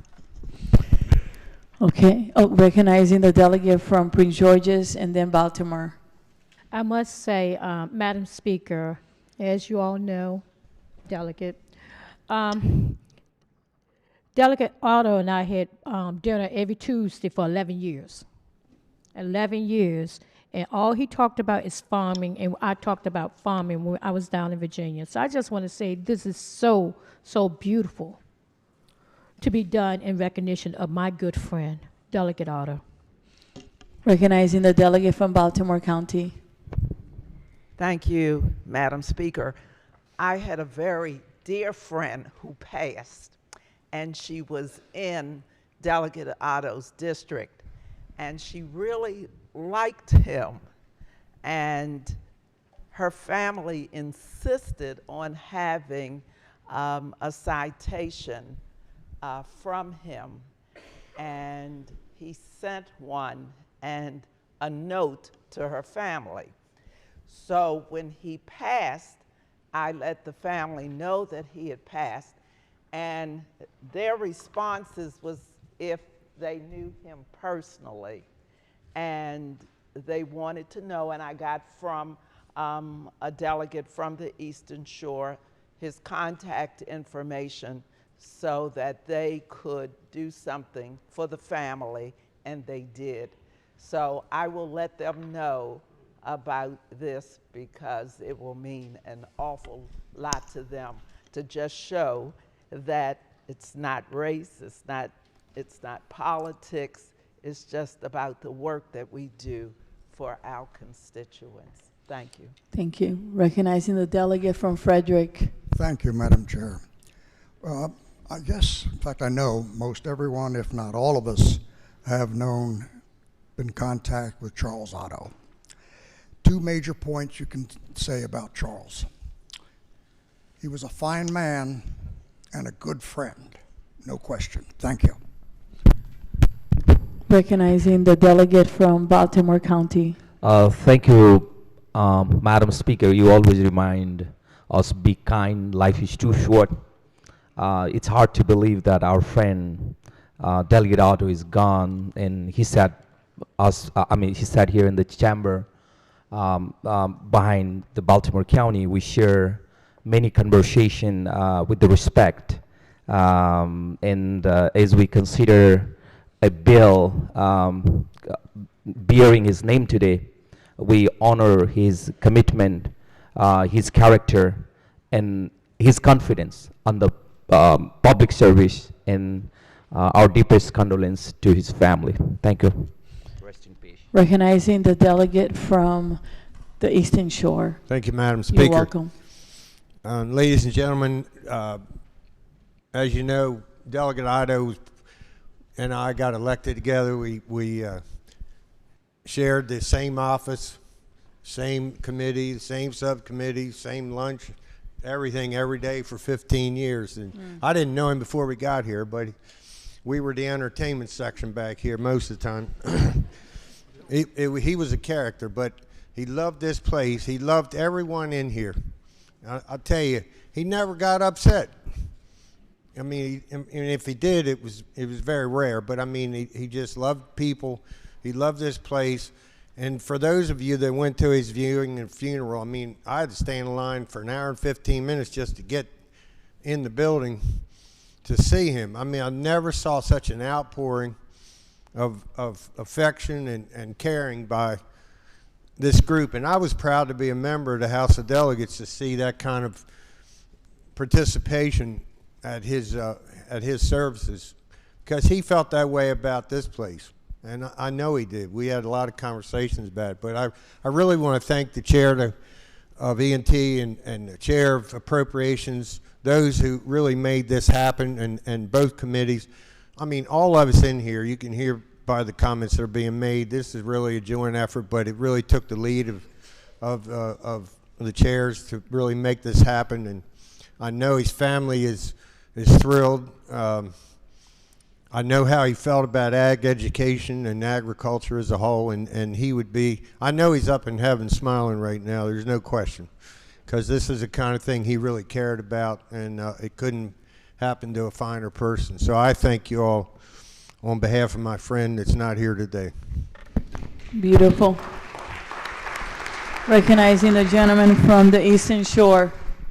Well, I could go on for hours, but I value our time here on Crossover Day. First off, real quick, personally, I'll keep my personal comments short. Charles Otto wouldn't have been in this house as it wasn't for me, because on 5 o'clock the night that the deadline for filing came, at 5 o'clock he agreed to run if I'd carry him to Baltimore to file. So if I wouldn't have carried him to Baltimore, he wouldn't have been here, and I wouldn't be here if it wasn't for him, because he made me a better person growing up in life. Today may be the last day that Charles Otto's name is on this House of Delegates floor. And if Charles was standing here today, there's probably 3 things he'd want you all to remember him by. First was his district. We're a special district. We're a special needs district. We have more trees, more wetlands, and less people than we did 100 years ago. And that's probably the only county in this state that can say that. So he'd want you to remember he thought a lot of Somerset County, and Somerset County was a special place to him. Second of all, he would tell you he didn't care if you were light brown, dark brown, black, white, Martian green, or Barney purple, that people should be judged on the content of their character. And he lived by that, and we were brought up that way. And the third thing he'd want you to remember was the coldest night of the year, he would have given his coat to anybody that needed it. And he didn't expect or want anything in return, but for you to give what you had that someone else needed in return to pay back further down the road. And that's how I remember Charles Otto, and that's how I think this body ought to remember Charles Otto. Beautiful. Recognizing the delegate from the Eastern Shore. Madam Speaker, I'd be remiss. I was part of that little group that sat back here for years, and I got to tell you, if you were ever having a bad day, he just made it better. He was a good guy, good person. I sit in the office next to him, and you would think we didn't have walls. I could understand and hear him. But I miss him, I love them, and I personally appreciate all that's been done for him. Thank you. And I would say that he will be remembered, not just today. There is a Buddhist saying that says that you don't die when you're cremated or when you're buried. You die when the last deed or when your name is forgotten. And so many people here will always remember him, so he'll live forever. Let's take the call. Madam Speaker.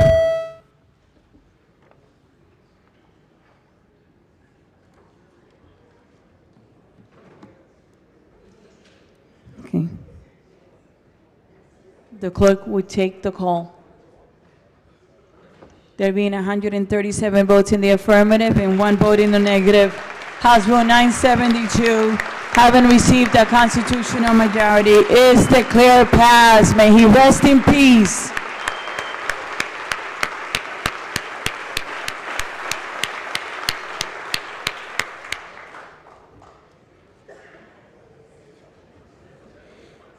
The clerk will call the next bill, please. House Bill 991, Harford County Alcoholic Beverages Class HC Health Club License Hours of Sale. House Bill number 991 is on third reading and final passage. Is there any debate? If not, the clerk will call the roll. Madam Speaker. Has everyone recorded their vote? Does anyone care to change their vote? If not, the clerk will take the call. There being 135 votes in the affirmative and 0 votes in the negative, House Bill number 991, having received a constitutional majority, is declared passed. The clerk will read the next bill, please. House Bill 1617, Public Health, Health Innovation Zones Establishment. House Bill number 1617 is on third reading and final passage. Is there any debate? If not, the clerk will call the roll. Madam Speaker. Has everyone recorded their vote? Does anyone care to change their vote? If not, the clerk will take the call. There being 102 votes in the affirmative and 35 votes in the negative, House Bill number 1617, having received a constitutional majority, is declared passed. Any vote change? Recognizing the delegate from Western Maryland. Thank you, Madam Speaker. House Bill 598 to yay. Recognizing the delegate from Hartford. Thank you so much, Madam Speaker. 929 to nay. Recognizing the delegate from the Eastern Shore. Thank you, Madam Speaker. In my excitement seeing my name on the board, I failed to vote on House Bill 1614. I wanted in the yay. Thank you. Recognizing the delegate from Baltimore County. Thank you, Madam Speaker. House Bill 305 to red, please. Recognizing the delegate from the Eastern Shore. Thank you, Madam Speaker. Speaking of the House Bill 1614, I'll go green. Please remember to turn in your yellow slips, recognizing the minority whip. Thank you, Madam Speaker. 1142 to green, sorry. Anyone else for a vote change, recognizing the delegate from Frederick? 1142 to green, please. Anyone else? Madam The Speaker. minority leader. My button didn't work on House Bill 1142 to green. Thank you. You're welcome. The delegate from Carroll. House Bill 1142 to green, please. Anyone else? All right. This ends the work at the desk for this session. For today. This morning, we're coming back again. So don't get too excited. I want to make sure you're waking up. We're going to announce it in a minute. So delegation, do you need to know before? No? Okay, delegation announcements. Caucus announcements? Committee announcements? There's a Women's History Month moment, and it will be offered by the lady from Prince George's. Excuse me, Madam Speaker. On committee announcements, I'm sorry, I thought you were going to do the roll. I would like to announce that the House Judiciary Committee will be having a voting session immediately following session. Thank you. Okay. Any other committee announcements? Subcommittee announcements? All right. So calling on the lady from Prince George's County for the Women's History Month. No? Okay. Personal guest announcements. All right. We want to introduce the pages. Oh, wait a second. Recognizing the delegate from Baltimore City. Sorry for my ladies. Thank you, Madam Chair, and thank you to one of the pages. I wanted to announce that one of our constituents in the 41st, he owns a small clothing store, and he's just been awarded the Store of the Year award from the Department of Commerce. His name is Dan Flash. His store is called Dan Flashes. Okay. Okay, thank you. Thank you. Welcome. We're going to introduce, go ahead. Recognizing the delegate from Prince George's. Thank you, Madam Speaker. Let's listen. I have something very special that is on the floor, Bobby, or the page. Do you have it? It's a Be Kind sign. It's a Be Kind sign, and this sign is actually permission to use the delegate name. Permission granted. It's from a constituent from Carroll County, which is Delegate April Rose area, who made this kind, who's been taking it all over the state of Maryland, asking people to be kind to each other. Their name is Eric and Tina Miller. He's a carpenter. So this sign, Be Kind, was made by Eric Miller from Carroll County. So if you would like to take a picture with this sign, it will be back, and they will be here on Wednesday, so we can really formally introduce them to you all again. But this is the Be Kind sign. It will be in the back all day today. Please take a picture and circulate it. Let's be kind to each other. Thank you so much. You're welcome. Any other personal announcements? Recognizing the delegate from Anne Arundel. Thank you, Madam Speaker. Madam Speaker, over the weekend, we had the National Baby of the Year competition was held in Louisville. The winner of the Baby of the Year competition was Bart Harley Jarvis, who resides in Brooklyn Park, my district, District 12B, and whose proud parents is Madeline and Stephen Jarvis. Please give them a round of applause.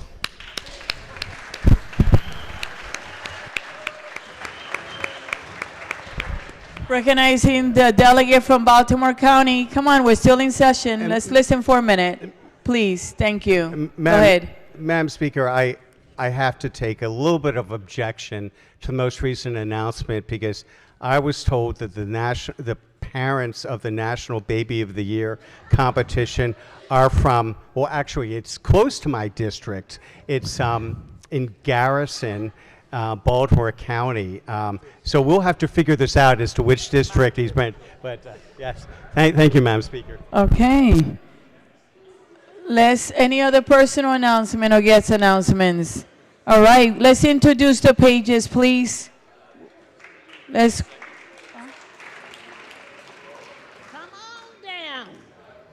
Let's just get it done. Come on down, you sunshines. Woo! What a group we got today. All right, they've been working hard for us. Y'all listen up now. Listen up. We're doing this together. My vice chair of Miss Protocol. Permission to use a delegate's name? Permission granted. Okay, my sidekick, I'm going to call her. I love her dearly. She is my vice chair, Delegate Roberts. Now, she is going to do the pages' names today.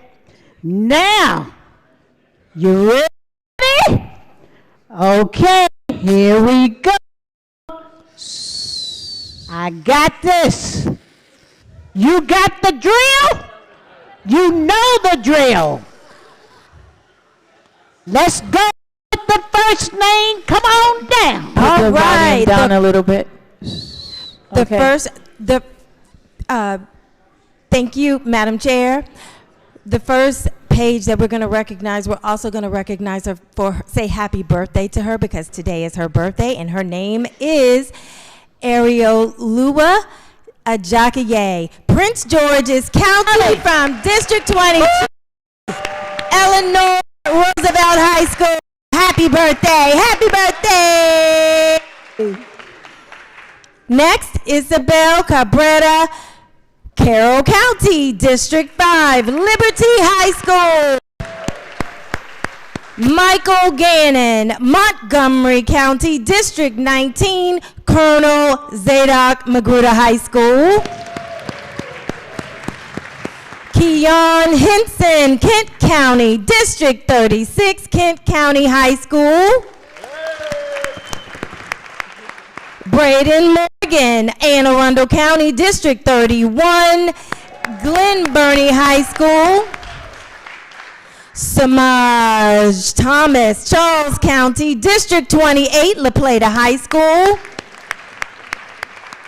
Aditi Vanga, Montgomery County, District 15, Northwest High School. Sophie Vijayan, Baltimore County, District 43B, Towson High School. And Vidyuth Viswanathan, Frederick County, District 4, Urbana High School. Great job, superstars, and we're looking forward to a great week. And thank you in advance for all you're doing. Thank you so much. All right. Quorum call, please. Madam Speaker? Thank you. Anyone in the back? Has everyone recorded their presence? The clerk will take the call. There being 138 members present, the House is still in session, recognizing the majority leader. Thank you, Madam Speaker. You're welcome. I move that the House stands adjourned until Monday, March 23rd at 3:30 p.m. Legislative 3:30 p.m., March please. 11th. Thank you.